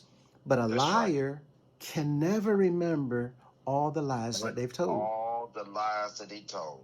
He has to be reminded so he can come up with another lie, and he has to be protected. Now, what do you think about the service when he got back out on Sunday? The sermon was, haters are going to hate. And I made the position in the video with Brother Perry and my wife. My belief is that he was infuriated. He had gotten upset even more. The more he thought about it after he left, he ran from the baptism. He was there for maybe 15, 20 minutes, and he was gone. That's the fastest baptism. How many people you baptized? Was it 5 or 10? Well, keep in mind, it was the water hose baptism. So they're out in the street. Oh, yeah, that's but right. normally they're there. You at least 30-ish minutes, 30, 35, maybe longer, depending on, how long the prayer is, the sermon. He didn't even pray. He said, let us pray, and never said a word. And I think that that's because Channel 13 News was there. Same thing with Mr. Commodore. When he said Jesus, he yelled Jesus out loud. But when he talked about the bishop, he almost whispered. He didn't want the news team to pick it up. And Mr. Cunningham never prayed. So then he left. Now, I think after the baptism that he went back and he thought and thought and thought and thought how embarrassing it was, how humiliating it was. Exactly. And then when he came out, he didn't even get up. When he normally gets up, he spoke as soon as he walked in the building. The first thing he did, he got there and he turned the whole service into a hate speech where he said, everything you do, the playing of the instruments, the singing of your songs, the tambourine beating, the hand clapping, anything you do it in this service to show, or with keeping in mind, that haters do not have the victory over you. The entire, Brother Perry brought this point out, the entire convocation, they say, is holy convocation. You just closed out this convocation, and then after a baptism, your speech is to put hatred into the hearts of the people. With hate. Why? Because his aim is to further turn the members against Lewis. And if I can get them to hate him, they will never listen to him, because I know that that man is telling the truth, and he's getting closer and closer to making the people see me for what I am, now that he's coming to the baptism. Do you think that I'm accurate in saying that that was all about nothing but trying his hardest for his grand hurrah to get the members further in support of him and to literally hate me, thinking that I'm hating them in the house of prayer so that they Well, won't give their ear. it's obvious that is what he was doing, and that was his agenda, to do that. It's so obvious. And the man is and in his speech, speaking so angrily. Anyone, a child can pick that up. A child. Because he was so angry. And I said, there he go again. And then he started screaming and hollering. There he go again. I said, he's mad. He ain't had time to sit down and think. And he just go blubbering. Just screaming and hollering. It was said that he was flexing his muscles. What muscle? On the mountain while speaking. He was jumping across the mountain saying, when he said, I think we didn't play that part. He said it again. He said, in DC, I'm not angry, I'm happy. But you can hear the anger. I'm not upset. No. This is just my message for tonight. I'm happy. But nothing but anger. And in Newport News, he did it again. And he said, I'm not mad. No. I'm happy. Again. And he was jumping across the mountain. And I'm saying, my opinion is that there was so much anger built up in him, he couldn't control himself. He's all over the place. And now, since you cannot respond to any of these videos, you only get the opportunity to respond when you get up to so-called preach a soul-saving message. And those opportunities have not been to preach a soul-saving message. He's taking those opportunities to respond to the videos that we've been putting out. And he's now enraged. You know when people snap, when you can go to even court and say, I had temporary insanity? Yes. That was what I believe happened when he started jumping across the mountain while speaking. And he said, sometimes you got to leap for joy. But you can see he's just saying stuff because his body is reacting right. He's saying stuff off the top of his head. He's not thinking logically. And he's just angry. So he's just trying to get it out of him any kind of way and use any kind of negative narrative, way to try to rule the people against you and continue. And it always failed. It always failed. And people see, like I say, we know who you are. We know you for who you are. And it is simply just plain negative and anger. He needs to go to anger management. Maybe that might help him out too. I see, and my wife saw something the Lord had allowed her to understand. I see that there's a greater need for us. There's somebody online who put up those emojis. This one was in tears. And they said their heart goes out to the members of the house of prayer. We see that the wicked one his hand is all in this. His hand is all in this.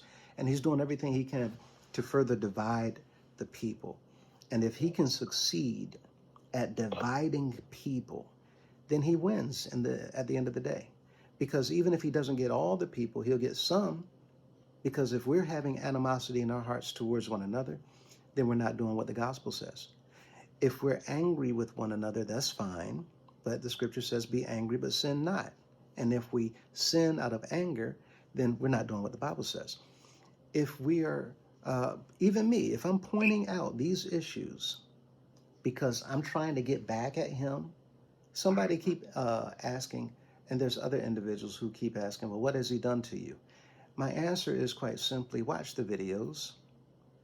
Because these men are coming from a group of men who have actively had their hands in the organization for 50 plus years, doing all kinds of wrong to people. And whenever the time comes for that slot to become open for that bishop seat, Well, they Yes. pick one amongst themselves. So Of what course. you all don't understand is just because he's a bishop today does not mean that the Lord took a person, cleaned up their life, polished them up, set them on that seat, and then put his spirit inside of them. It doesn't work that way. You can't show me nobody in that Bible, anywhere from Old Testament to New Testament, where God took a wicked man living in wicked lifestyle, treating people from a position of evil, and taking advantage of everybody, doing people wrong, having a bunch of secrets, hiding their dirt, and the Lord going to take that person, clean them up, send them out to be his representative? That's not how he works. So what I've been sharing is I know him personally. This is not a personal grudge. I'm not admitting that I have a problem with him. I'm saying I know him personally. Now, what does that mean? It means I know him personally. Exactly. But this is what Yes. most people don't get. Mm-hmm. If you look at 80% of the men on council, I can say the same thing. So if any of those other ones just about had gotten in the seat, I could say I know them personally. It doesn't mean I Yes. have a personal grudge. It means I Correct. know you. Don't you dare tell me that God is using you because I know you personally.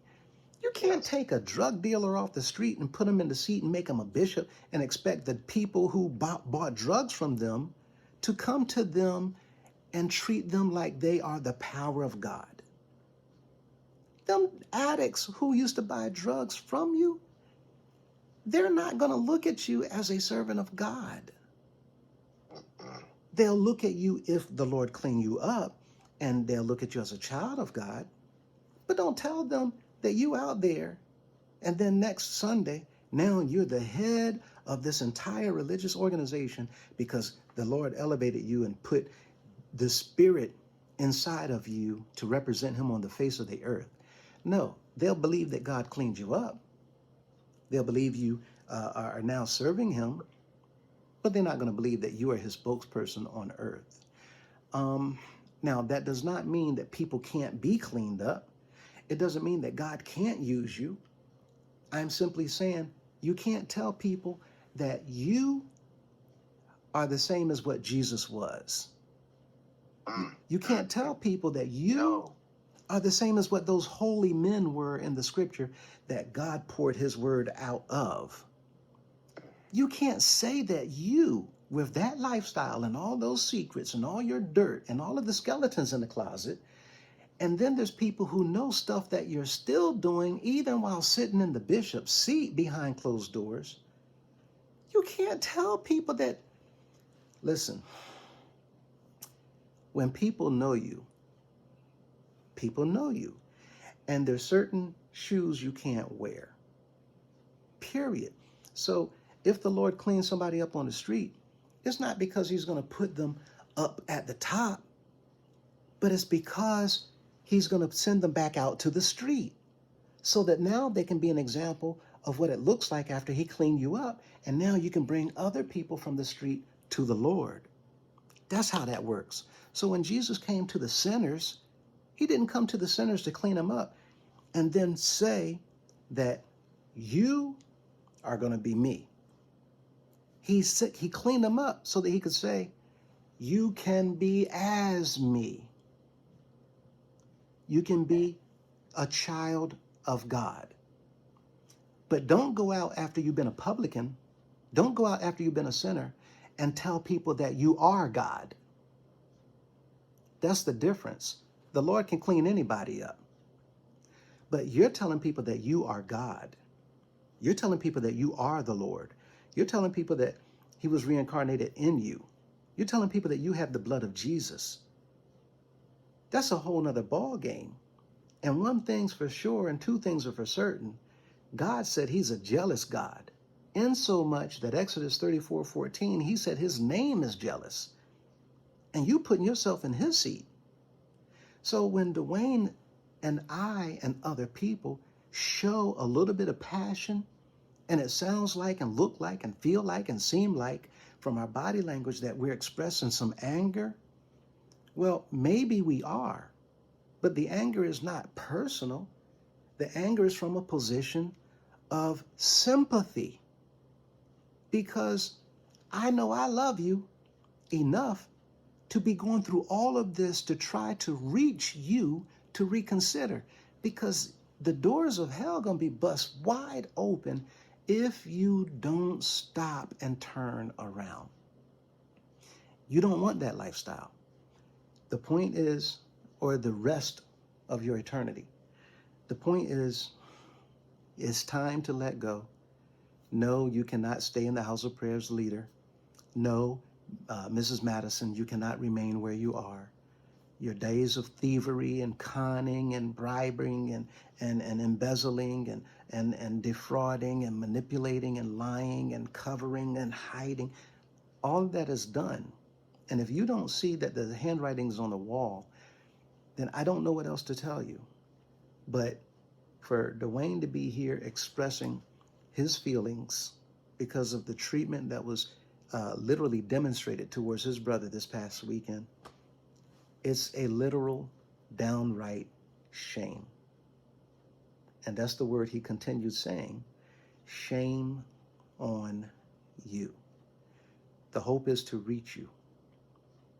The hope is not to get you to turn around, stop all this foolishness so that you can stay in positions of authority. No, you have to get out while cleaning up. And someone else, others will take the helm so that we can fix this mess that you all put us in. And hopefully, Elder Wilson and his entire family will be able to come away from this at least not holding any feelings of animosity towards you all. The fact that he's taken time to try to reach you over and over and over again should show you the caring concern not only that he has for his brother, but that he has for you. The man just said a moment ago that he feels sorry for you. That should mean something. That message of hate to the members. Dwayne, is there anything you would like to say to the members who are still traveling in the house of prayer behind Mr. Cunningham?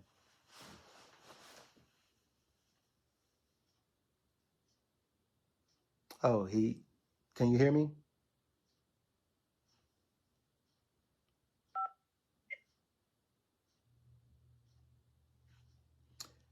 He did just complete, if I'm not mistaken, either one or two shifts. I know that he just got back in not too long ago.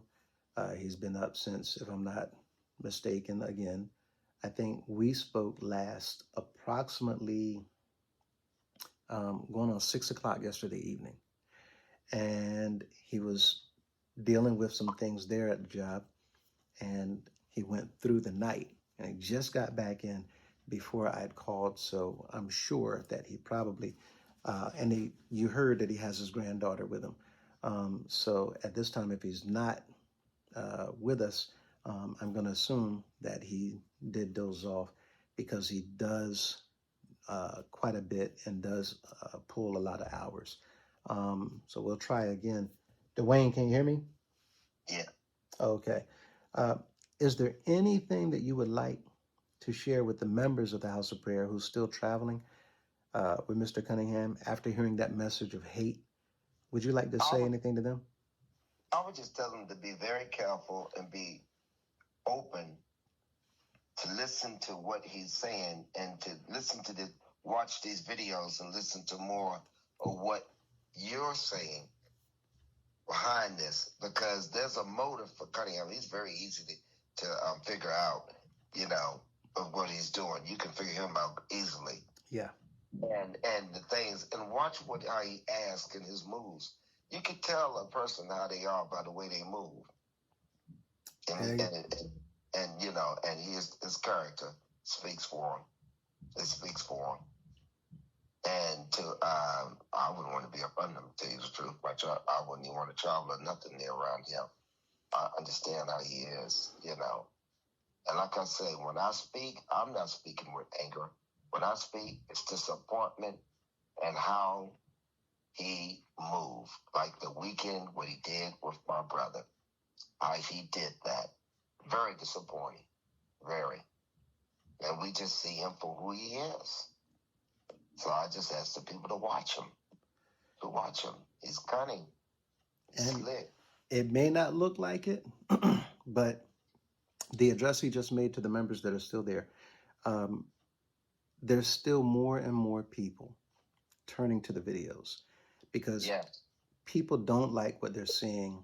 They don't like the way it feels. I've heard people say when you go to the house of prayer and the services where he is, there's a heaviness in the atmosphere.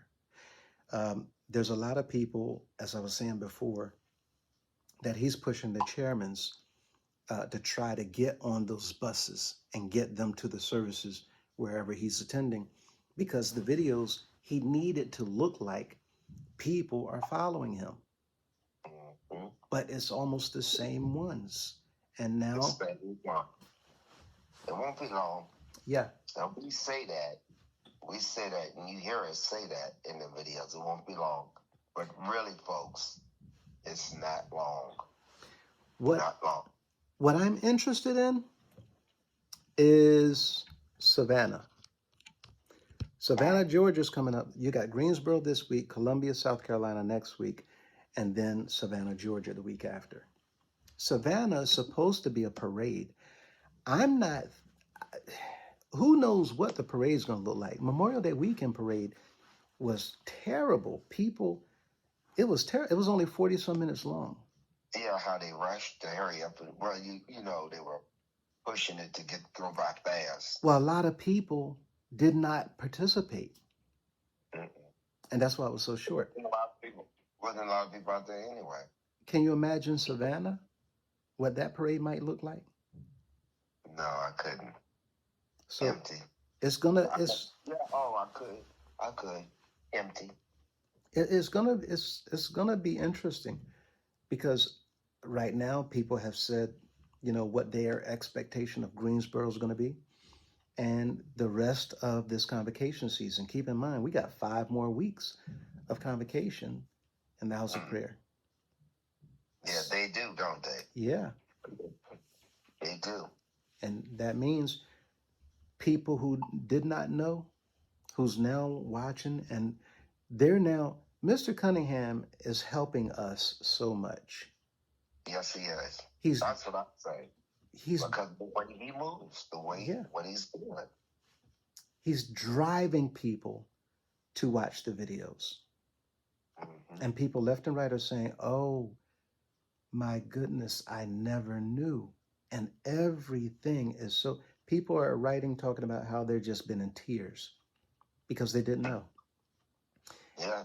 And we're thankful for that. However, the entire hope also is for us to keep in mind that they have souls. They have souls just like the rest of us. We need to be, focusing our attention on eternal life and soul salvation. But that's what I was saying when I was speaking earlier. Yeah. They have souls, but they choose to chase a dollar. That part. Right. Right. They choose. It's a choice we have to make. Right. They're choosing, and even though the people are getting less and less and more are being aware, but they are not even trying to show that they want to come closer to God and that they need him. They're still choosing, well, I got to get to the next city so I can get that bag of money. Mm-hmm. That's showing. And he's moving so fast, trying to hurry up and get it. That's why he's forgetting about the sickly, the elderly. Well, he don't care about them anyway. He never did. But even if you bring it to his attention, that's why he's not really connecting to the people. And you can tell what's fake and what's phony. And he was fake. Oh, gosh. Tell Brother Wilson he is an apostle. How silly that was. That was embarrassing. That was an embarrassing move for him. Even some of the men at the top, that embarrassed them as well. And I didn't say this, but they had dignitaries in Newport News. Oh, they did? Yes, they had guests in the service. The service, And he behaved like that. He Yeah, spoke like that yeah, in front of dignitaries. yes. There were highly um, positioned individuals, and by that I mean in the community of Newport News. I wonder what they thought about the series. Oh gosh, can you imagine?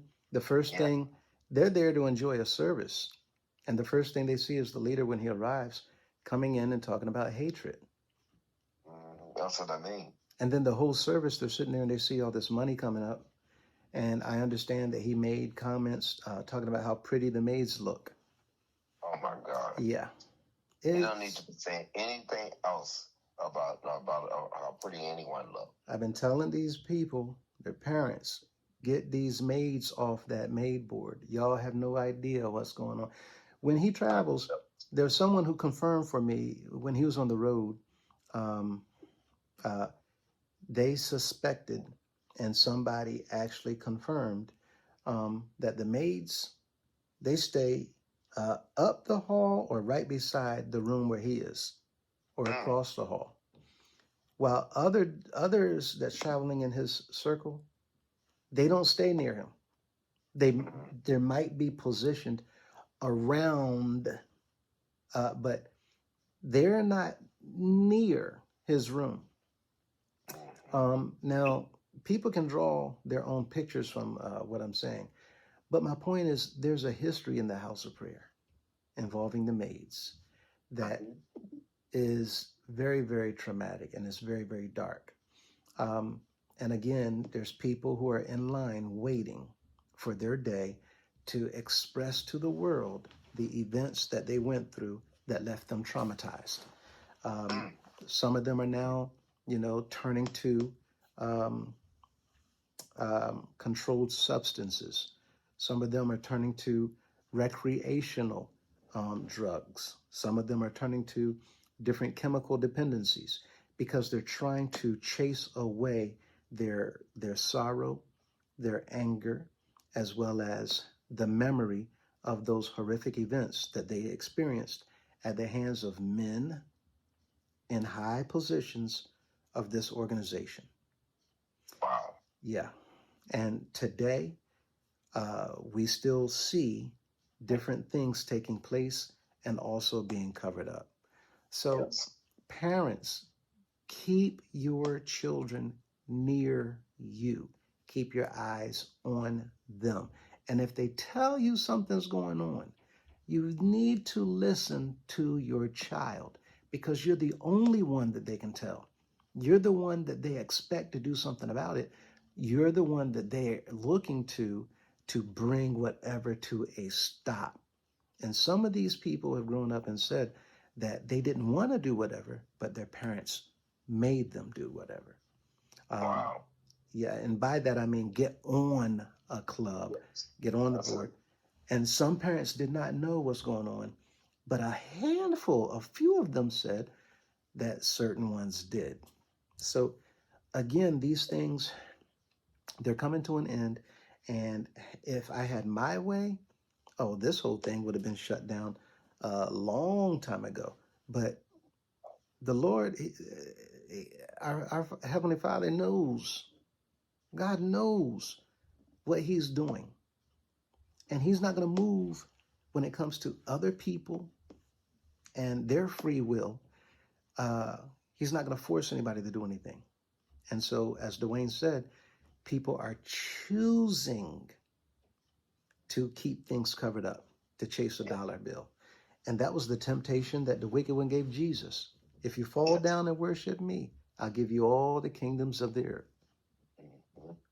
And what the word says, what it was it for a man to gain the whole world and lose his soul? Yes, sir.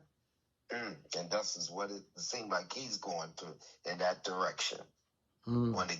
Want to get another dollar. That's all his concern is. I see no remorse, even in the sick and the ones that he found out that are sick. It's no remorse for anyone. When I speak, I'm not just speaking for my brother. I'm speaking for all. Right. There's all in the house of prayer. There's many. and he's not concerned about that. He's not doing anything. He need to get with these families. He wouldn't even miss $1 if all the money the House of Prayer has. He should have something set up for all the sick and elderly. He should have something set up for them instead of building apartments and making money off and commercializing off of himself. He should be doing something. He can build a hospital if he wanted to. He could build a house. He could build many things that can take care of these people. But no, he wanted to continue to put the stress and the worryation on the families. Continue to not to ignore the fact that he won't pray for them. And then yet he know Jesus. Jesus is everything. I don't know what Jesus you serving. I don't know the Jesus you serve, because the Jesus I know had love for the people. And you ain't got love for nobody. You got love for yourself, you wicked one.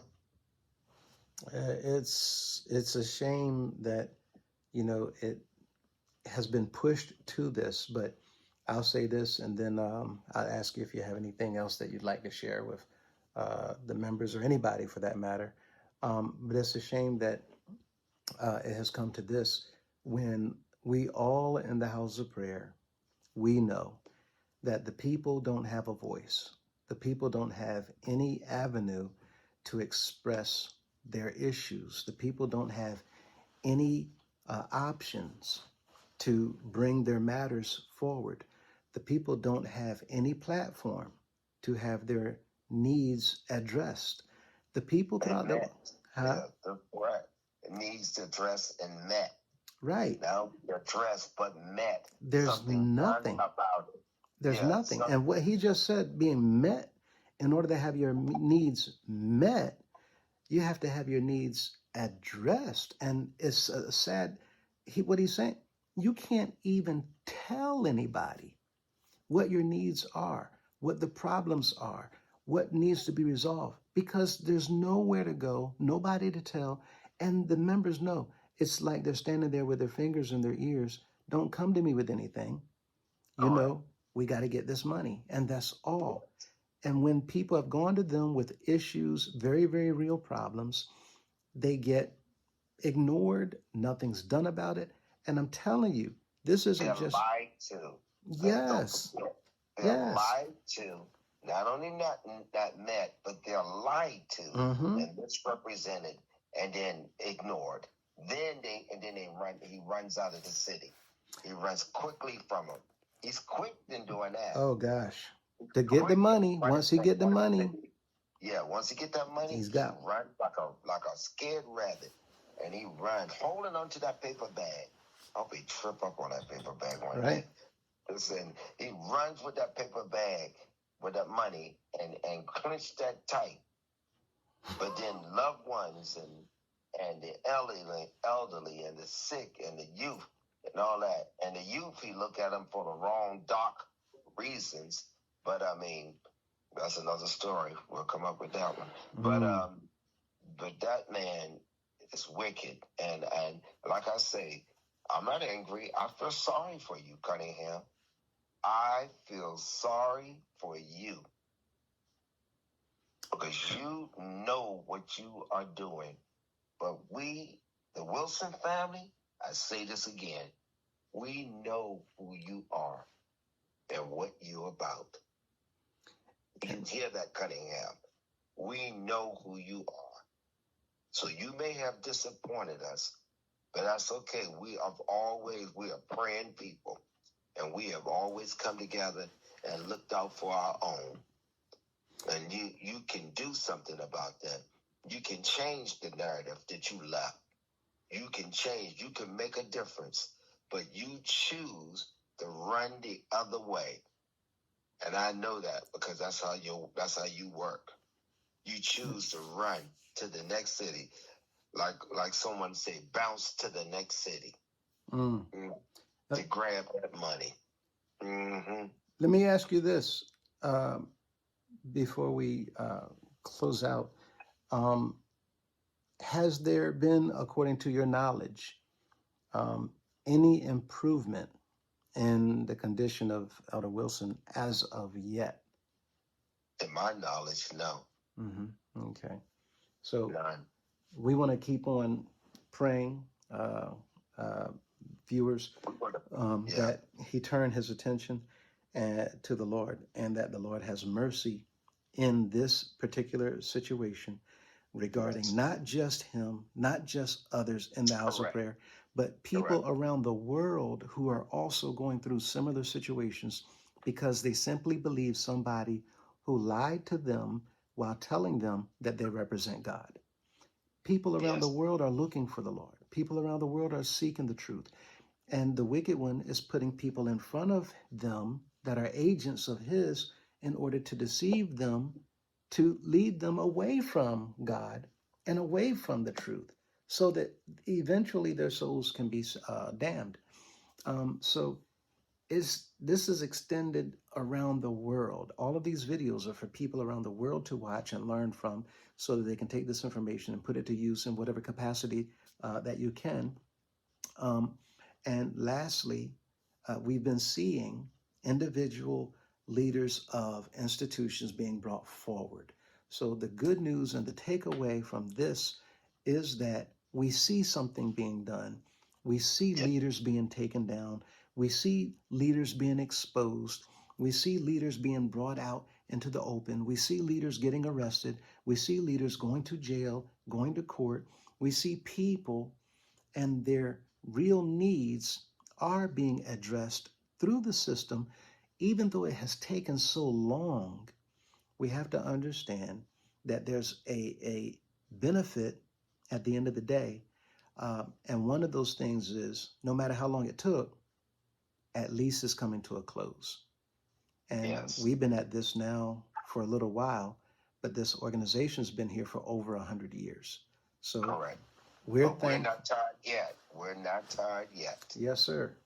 Yes, sir. And God still reigns, and He still sits high and look down low.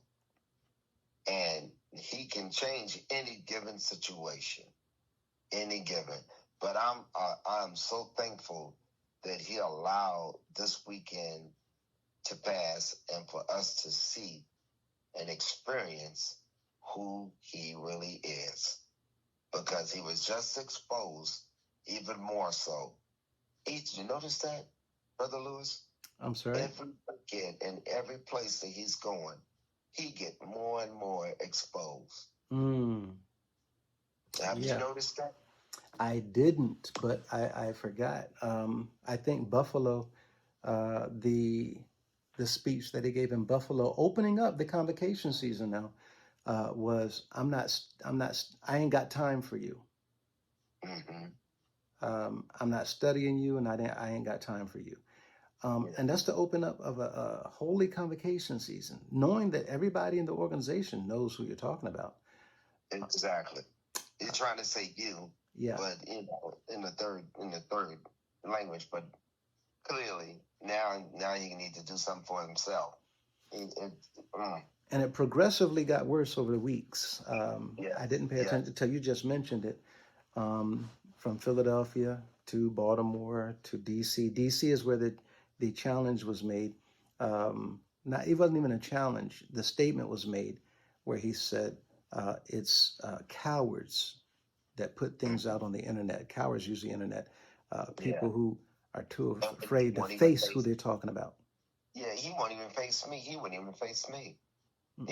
He wouldn't even face, he won't face you, and I know he won't face me, and I would say more than what you would say, because, just as our different personalities, can't help that. But what I'm saying is, he will not, and he just proved to us how a liar and a coward he is when Cunningham, when you personally approached him and he ignored you. He ignored the fact, but he has so much to say when he's trying to preach or say, talk them. When we're not there. When we're not there, he is widely speaking. I mean, just talking, just a jabba, jabba, jabba, jabba, jabba. But then, when he's faced with the truth, what happens? He Right. climbs down. He climbs up. Shut up. He shuts right up. Act like he don't see you. Act like he ignore you. When it time, and you notice this, any time for him to do his work, he fails. When the people get sick in service and they call in front of him, he don't show up. Mm-hmm. And he's sitting right there. When people are sick, like my brother and others, many, and they get mortgage sick, he doesn't say anything. Oh yeah, that's right. People falling out in services, Yes. and they're trying to get his attention, and he'll sit there and look at you, And he sit there and look. do nothing. And act as if I don't see him. They had to call paramedics many times since he's been bishop, where the paramedics come into the house of prayer, and they have to carry people out of the house of prayer while he's sitting there and watching and looking. I think on one occasion they said that he waved at He them. waved at him. When they were calling for him, waving for him to come and pray, because they needed prayer. And he couldn't even face that. He wouldn't dare do that, because then he would be even more so exposed and put on the spot like that.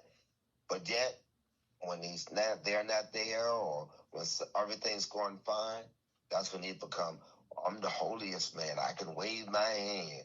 Yeah, you better wave goodbye. You know it's got to be hard for these men who are elders and pastors to get up in front of these members and keep telling them that this is the man of God. Put your hope and your faith in him. When week after week after week, we keep coming out with more and more evidence to show that this is a joke. This is a circus. It's just, and how in the world are they going to go to Greensboro and further down the road to teach or preach or tell people to believe in him? What do you think about what that might sound or look like? Nothing and emptiness, just like what he's been given. Emptiness. Now, I mean, the pastors who are but they're telling the people to believe in him, it's going to be empty, because it's going to be hard for them when all these incidents are taking place. Right. You can't overcome that. Especially after this week. After this week, you have to have a real testimony. You have to have a real healing, a real something. And that is not what he consists of. Yes, he consists of fake lies in the windows, everything. He's just a fake person. But he's making himself more real for the people to see who he really is, with no power, because of all this that's going on. Everything he presents himself, when anytime given a situation for him to present himself in a holy way, and he fails, that puts more and more doubt in people's minds. And that is why the numbers are dropping. That is why he's decreasing in popularity, because it's not responding to when God gives him even a given situation where he can pray over someone. Have you heard him pray recently? No, I don't think. In fact, in the opening services, me and Brother Perry were talking about how the prayers are actually used in order to get the members to put their heads down, bow their heads, and close their eyes, because I ain't never closed my eyes, but none of them. So that the maids can get the money together up on the mountain. People don't understand how much money goes up there where he's sitting. That whole night, he's just collecting and collecting and collecting and collecting, and the pastors are passing and passing and passing. Well, when it's time for prayer, which is why I said, even when he speaks in the beginning of a service, you can guarantee at the end of the service, they're going to have everybody rise for prayer. That's going to happen, whether he speaks or not. They're always going to pray. And then he might say a few words and say stuff like, well, I've already given the sermon. Or you might talk for 3 or 4 minutes. You get nothing, no word at all. And the purpose of that prayer, again, is for them to get all of the envelopes, all of the money, all of the cash, everything from those bags, to put it all together and then wrap it up so that those quote unquote apostles at the foot of the mountain, the ones sitting right there at that corner, they can get those bags and put it, and get it together so they can walk out that door into the car and then go wherever. It's a money grab. And let me ask you this: didn't he make somebody else an apostle?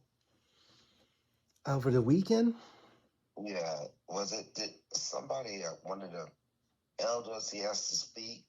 I don't know. I haven't heard. He might have.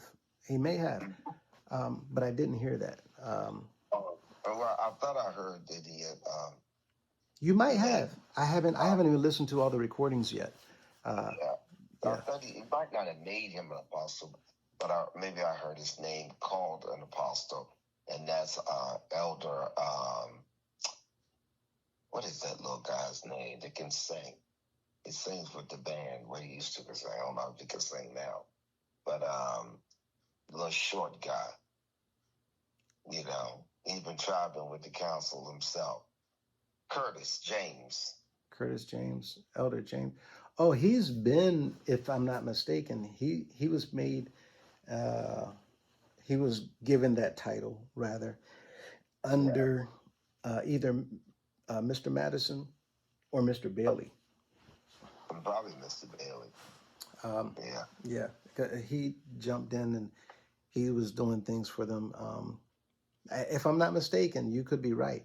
But I'll put it like this: I thought he was already I think carrying he that title. was. I think he was. I Okay, was just shocked, to get a title. right. I was just Well, shocked. That's all. I'll say it's going to be interesting going forward. There's 5 more weeks.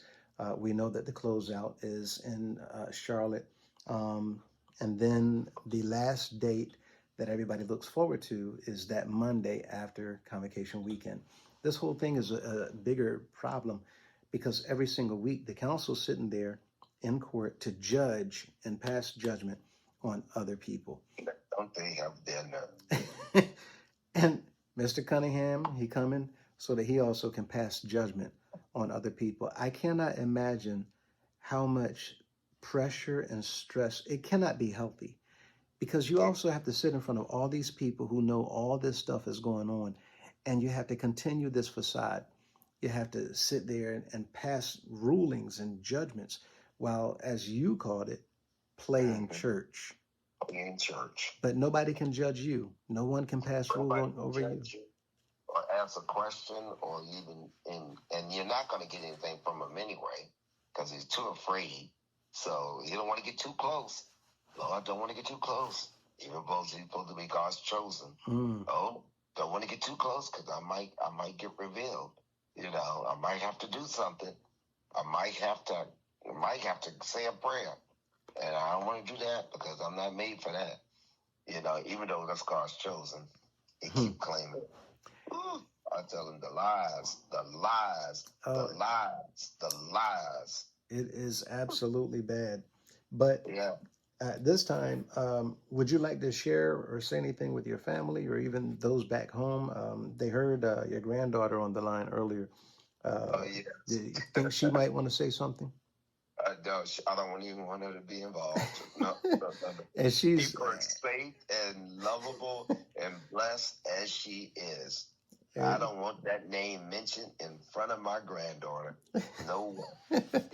She's in a safe haven place. How old is she now? Just a few months? She's 8.5 months. Yeah. And she is so beautiful. She just held on to me because she hadn't seen me because I work 2 jobs, and she usually, when I'm home, I'm there with her. And she just held on to me. My mother just smiled, and she just held on to me. She didn't want to let go. And I was just patting her on her back and just holding her. And then she was just happily speaking out and just singing, and she's just so full of joy. I wish that bishop was. She had her own little form of exclamations and proclamations and declarations that she's making She too. would cry if she saw something like him. It would scare her. She would cry because the real babies can tend to see the truth and feel them, and something like that would frighten her. Something like him, and I would then I would get angry, for real. I would be angry, but it's what it is, folks. You have to take a look at this situation, and you have to take a look at this man, and you have to look at his life. It just see the works of what he's doing. And as you can see, that would be nothing. Mm. You know, no works and no truth behind them.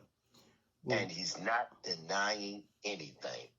That is what gets right, me. that part. This man is not denying. He has not yet to say. He's talking about the Listen, videos. He's not listen. denying nothing I've been He saying. is not denying. We talked about that a while back, didn't we? Yeah. I said, you know one thing about him, Lewis? He has never said, I didn't do this. I'm not working with this person. Mm-hmm. I'm not doing this. He has never denied anything. Mm-hmm.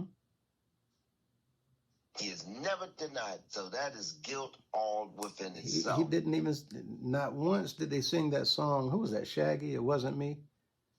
Yeah. Right. It wasn't me. Yeah, that was Shaggy. Yeah, yes. They ain't singing that song because they don't want to incriminate themselves even further. They don't want to incriminate themselves.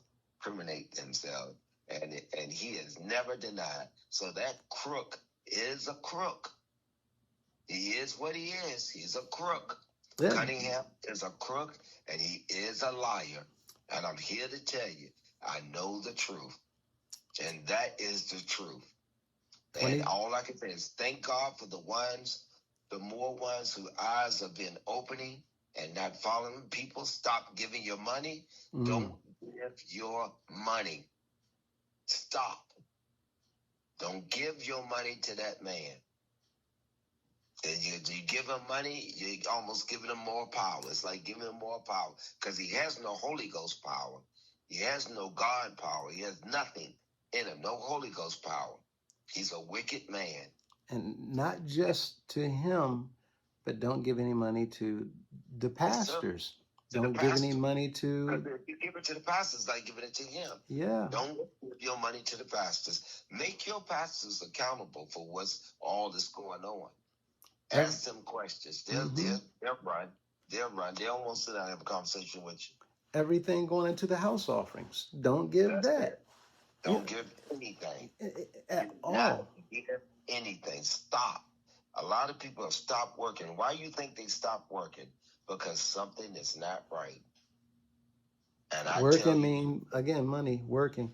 That's it. And I'm telling people to stop even attending because now we're at that point. Before I was telling everybody, okay, keep attending. No. But now we're at that point where, okay, there's something else that has to be done. And someone asked a question in the comments today. I'm going to answer that. But something else has to be done other than. So the legal remedy to fix all of this can still be done if you stop attending right now. You don't have to continue attending, and we can still fix this according to the letter of the law. The members can still fix this, whether you're attending the house of prayer or not. We can still come together and fix this. And it would take literally less than 3 weeks to have him and all of the council out of their positions. Yes. And Lady D. Well, Lady D is different because she's not holding a position that is in the United House of Prayer. So the way that you get Lady Mrs. Madison, the way that you deal with her, you have to first deal with them because they're being used as her first line of defense. Right. That's right. The council is protecting the bishop seat. The bishop seat is protecting Mrs. Madison. And the General Assembly Secretary, he's protecting the bishop seat as well. So for those of you in the House of Prayer, understand the General Council, this is the dirty men, but they don't care about that because their job is to take all the heat. Y'all can lash out at us. Yeah, we're the dirty guys. Yeah, we're the dirty guys. Our job is to get paid behind closed doors, under the table, to take the heat off of the bishop. But we got to make sure that he looks good. We got to make sure that he is clean in your eyes. We got to make sure that he's exalted and lifted up. We got to make sure that he is, in your eyes, he's God. So we'll take all the name calling, all the junk, all the whatever. But what happens is when the seat is empty, now they got to take one of them and put there. So they'll start talking to the members of the House of Prayer to try to exalt that one that they know is going to be put there. And that's why, After Mr. Bailey passed, they start traveling around the organization talking about Mr. Cunningham. Way before the election. Yep. It wasn't election. Right. It was, no, listen, folks, there was no election. Right. Right. He was given that seat. There's proof. Years before Mr. Bailey passed. And Mr. Bailey knew. Yeah, he knew. Yeah, there's a recording that I have where on the day of that General Assembly, where the election's coming up, where he called Mr. Cunningham. Now, his title's apostle. There's no way in the world you can confuse apostle with senior minister. But I have the recording where Mr. Bailey is calling apostle Cunningham forward, and he calls him, is there anything else? See? And then he stopped. And then he said, Mr. Secretary. But he said, he was almost about to say senior minister. Is there anything else, senior? And then he stopped. Now, how did you confuse him with a senior minister when there is no senior? You are the senior minister for Mr. Madison. Wow. Now, how you being a senior minister going to get ready to mistakenly call him the senior minister? Correct. Unless it was already planned and already in the works. And That's that's why how I'm it telling you, I told them, Jimmy Jones, Mr. Jones, that's the next senior minister. If this stuff does not get resolved quickly and soon, Mrs. Madison already appointed Mr. Jones to be senior minister. Mr. Cunningham has to carry it through. Now, that's why they pushed him forward. He was taken out of Virginia and put in New York. Chairmanship House, boom. And then he was given the General Assembly Secretary's position. He wasn't elected for that by the people. Boom. And then he was made a judge by Mr. Cunningham. Boom. All of this in less than 3 years. Wow. Like Mr. Taylor, how in the world did you become the pastor of 601 Elm Street? You surpassed all those men who've been in the house of prayer all these years, working on the council all that time, and you get the biggest financial, money-giving congregation in the organization. That's because he's his godson, and he knows he can control Taylor. Yes. He'll do whatever he tell him. And now, everywhere you go, you see Mr. Taylor doing all kinds of stuff on the floor.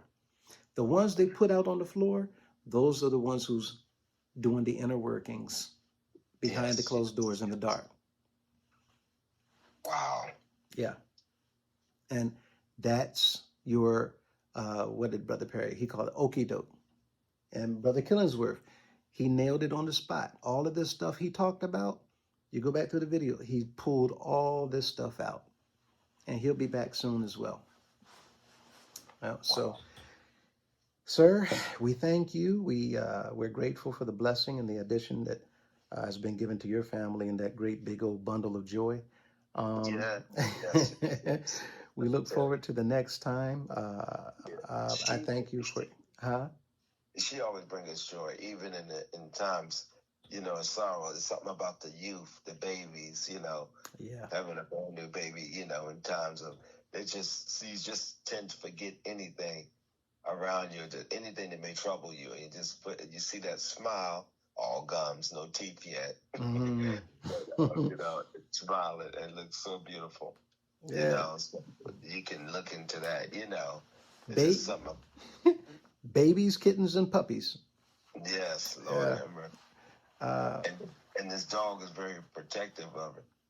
Yeah. My dog, we have a Shih Tzu, and he's very protective of it.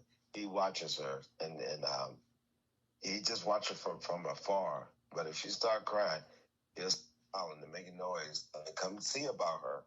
Come see about her. When she stopped, and that's when he stopped. Yeah, that's that. Because she'll hear him.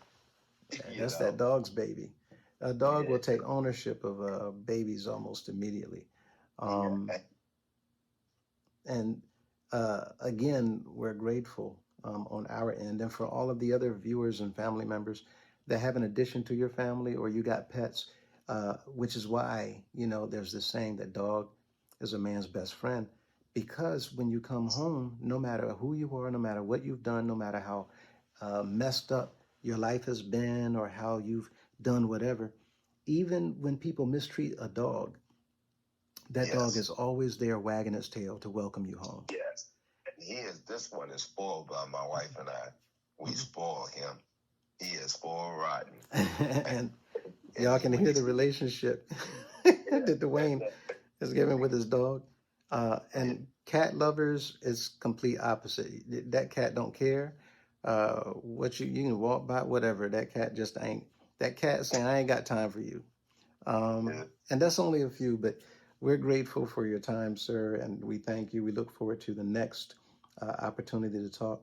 Hopefully, I'll always look forward. I get excited to come and help to expose that crook, and I'm always excited just to tell the truth, because it's nothing but the truth. Yeah. Truth. And like I said, we're not angry, disappointed, but we see him, Cunningham, for who he is. And the whole Wilson family does. I'm glad we all see it. There's some still in that indoctrinated, but we get to see him for who he is. I just love seeing it. And what you just said, nothing but the truth. I have to share also that I did. Oh, the second thing, I have not had time to put another broadcast together. The Nothing But the Truth series, where you just hear, you just sit back and listen. I haven't had the time to do that as of yet. Again, the other thing is, for you the viewers who are going into the comments to under the videos, if you're reading the comments to see what the viewers have to say. Yes. When you pull up the comments, at the top there are different tabs. Sometimes in reading the comments, I was talking to Brother Perry last night, and so I need to bring this up. He had given me a tip. When you click on those tabs, look across the tabs and scroll over sideways and get to the one that says newest. It's asking if you want to see the newest comments. Yes. I seen that. Right. I seen that. I did that. I did that last night. Well, if you do that, it'll pull up all the comments that otherwise might not show. So if you're only pulling up the comments without clicking on newest, then you're not reading all the comments. So all of them not going to show up. But if you click there, then you'll see the ones show up. And then if you see under a comment that there's like the number 3 or 4, and it shows that there's comments to those comments or remarks. Click there and it's going to open up even more comments. So I have not gotten back to the comments section to read emails and comments. I apologize. You all can see that we've just been doing so much. We're still putting away things from the trip because our attention was diverted. But all that said, just stay tuned. There's quite a bit more coming, and hopefully this whole thing will be resolved sooner rather than later. Sir, thank you for your time. Is there anything else you wanted to say before we closed out? Again, I just want to say thank you to the people whose eyes have been opened. Thank God for the people, and I appreciate their thoughts and their prayers for my brother. At least the people are praying, and that means a lot, because he's a well-loved brother, and he's a good brother. He's been a good brother. We may not have always agreed, but he's always shown love and always shown peace. He's a peaceful soul, and I love him, and I thank God for him, even though we have different views. But, I just say keep praying for him, keep your prayers, and whatever you can do will be surely appreciated. Well, thank you, sir. We hope that you do hear from someone in connection with or representing the bishop's office, or even if not him, something from Mrs. Madison. We hope that that's the case. In the meantime, you take care, continue getting your rest, and as far as the rest of you all, we'll see you in the next video. All right.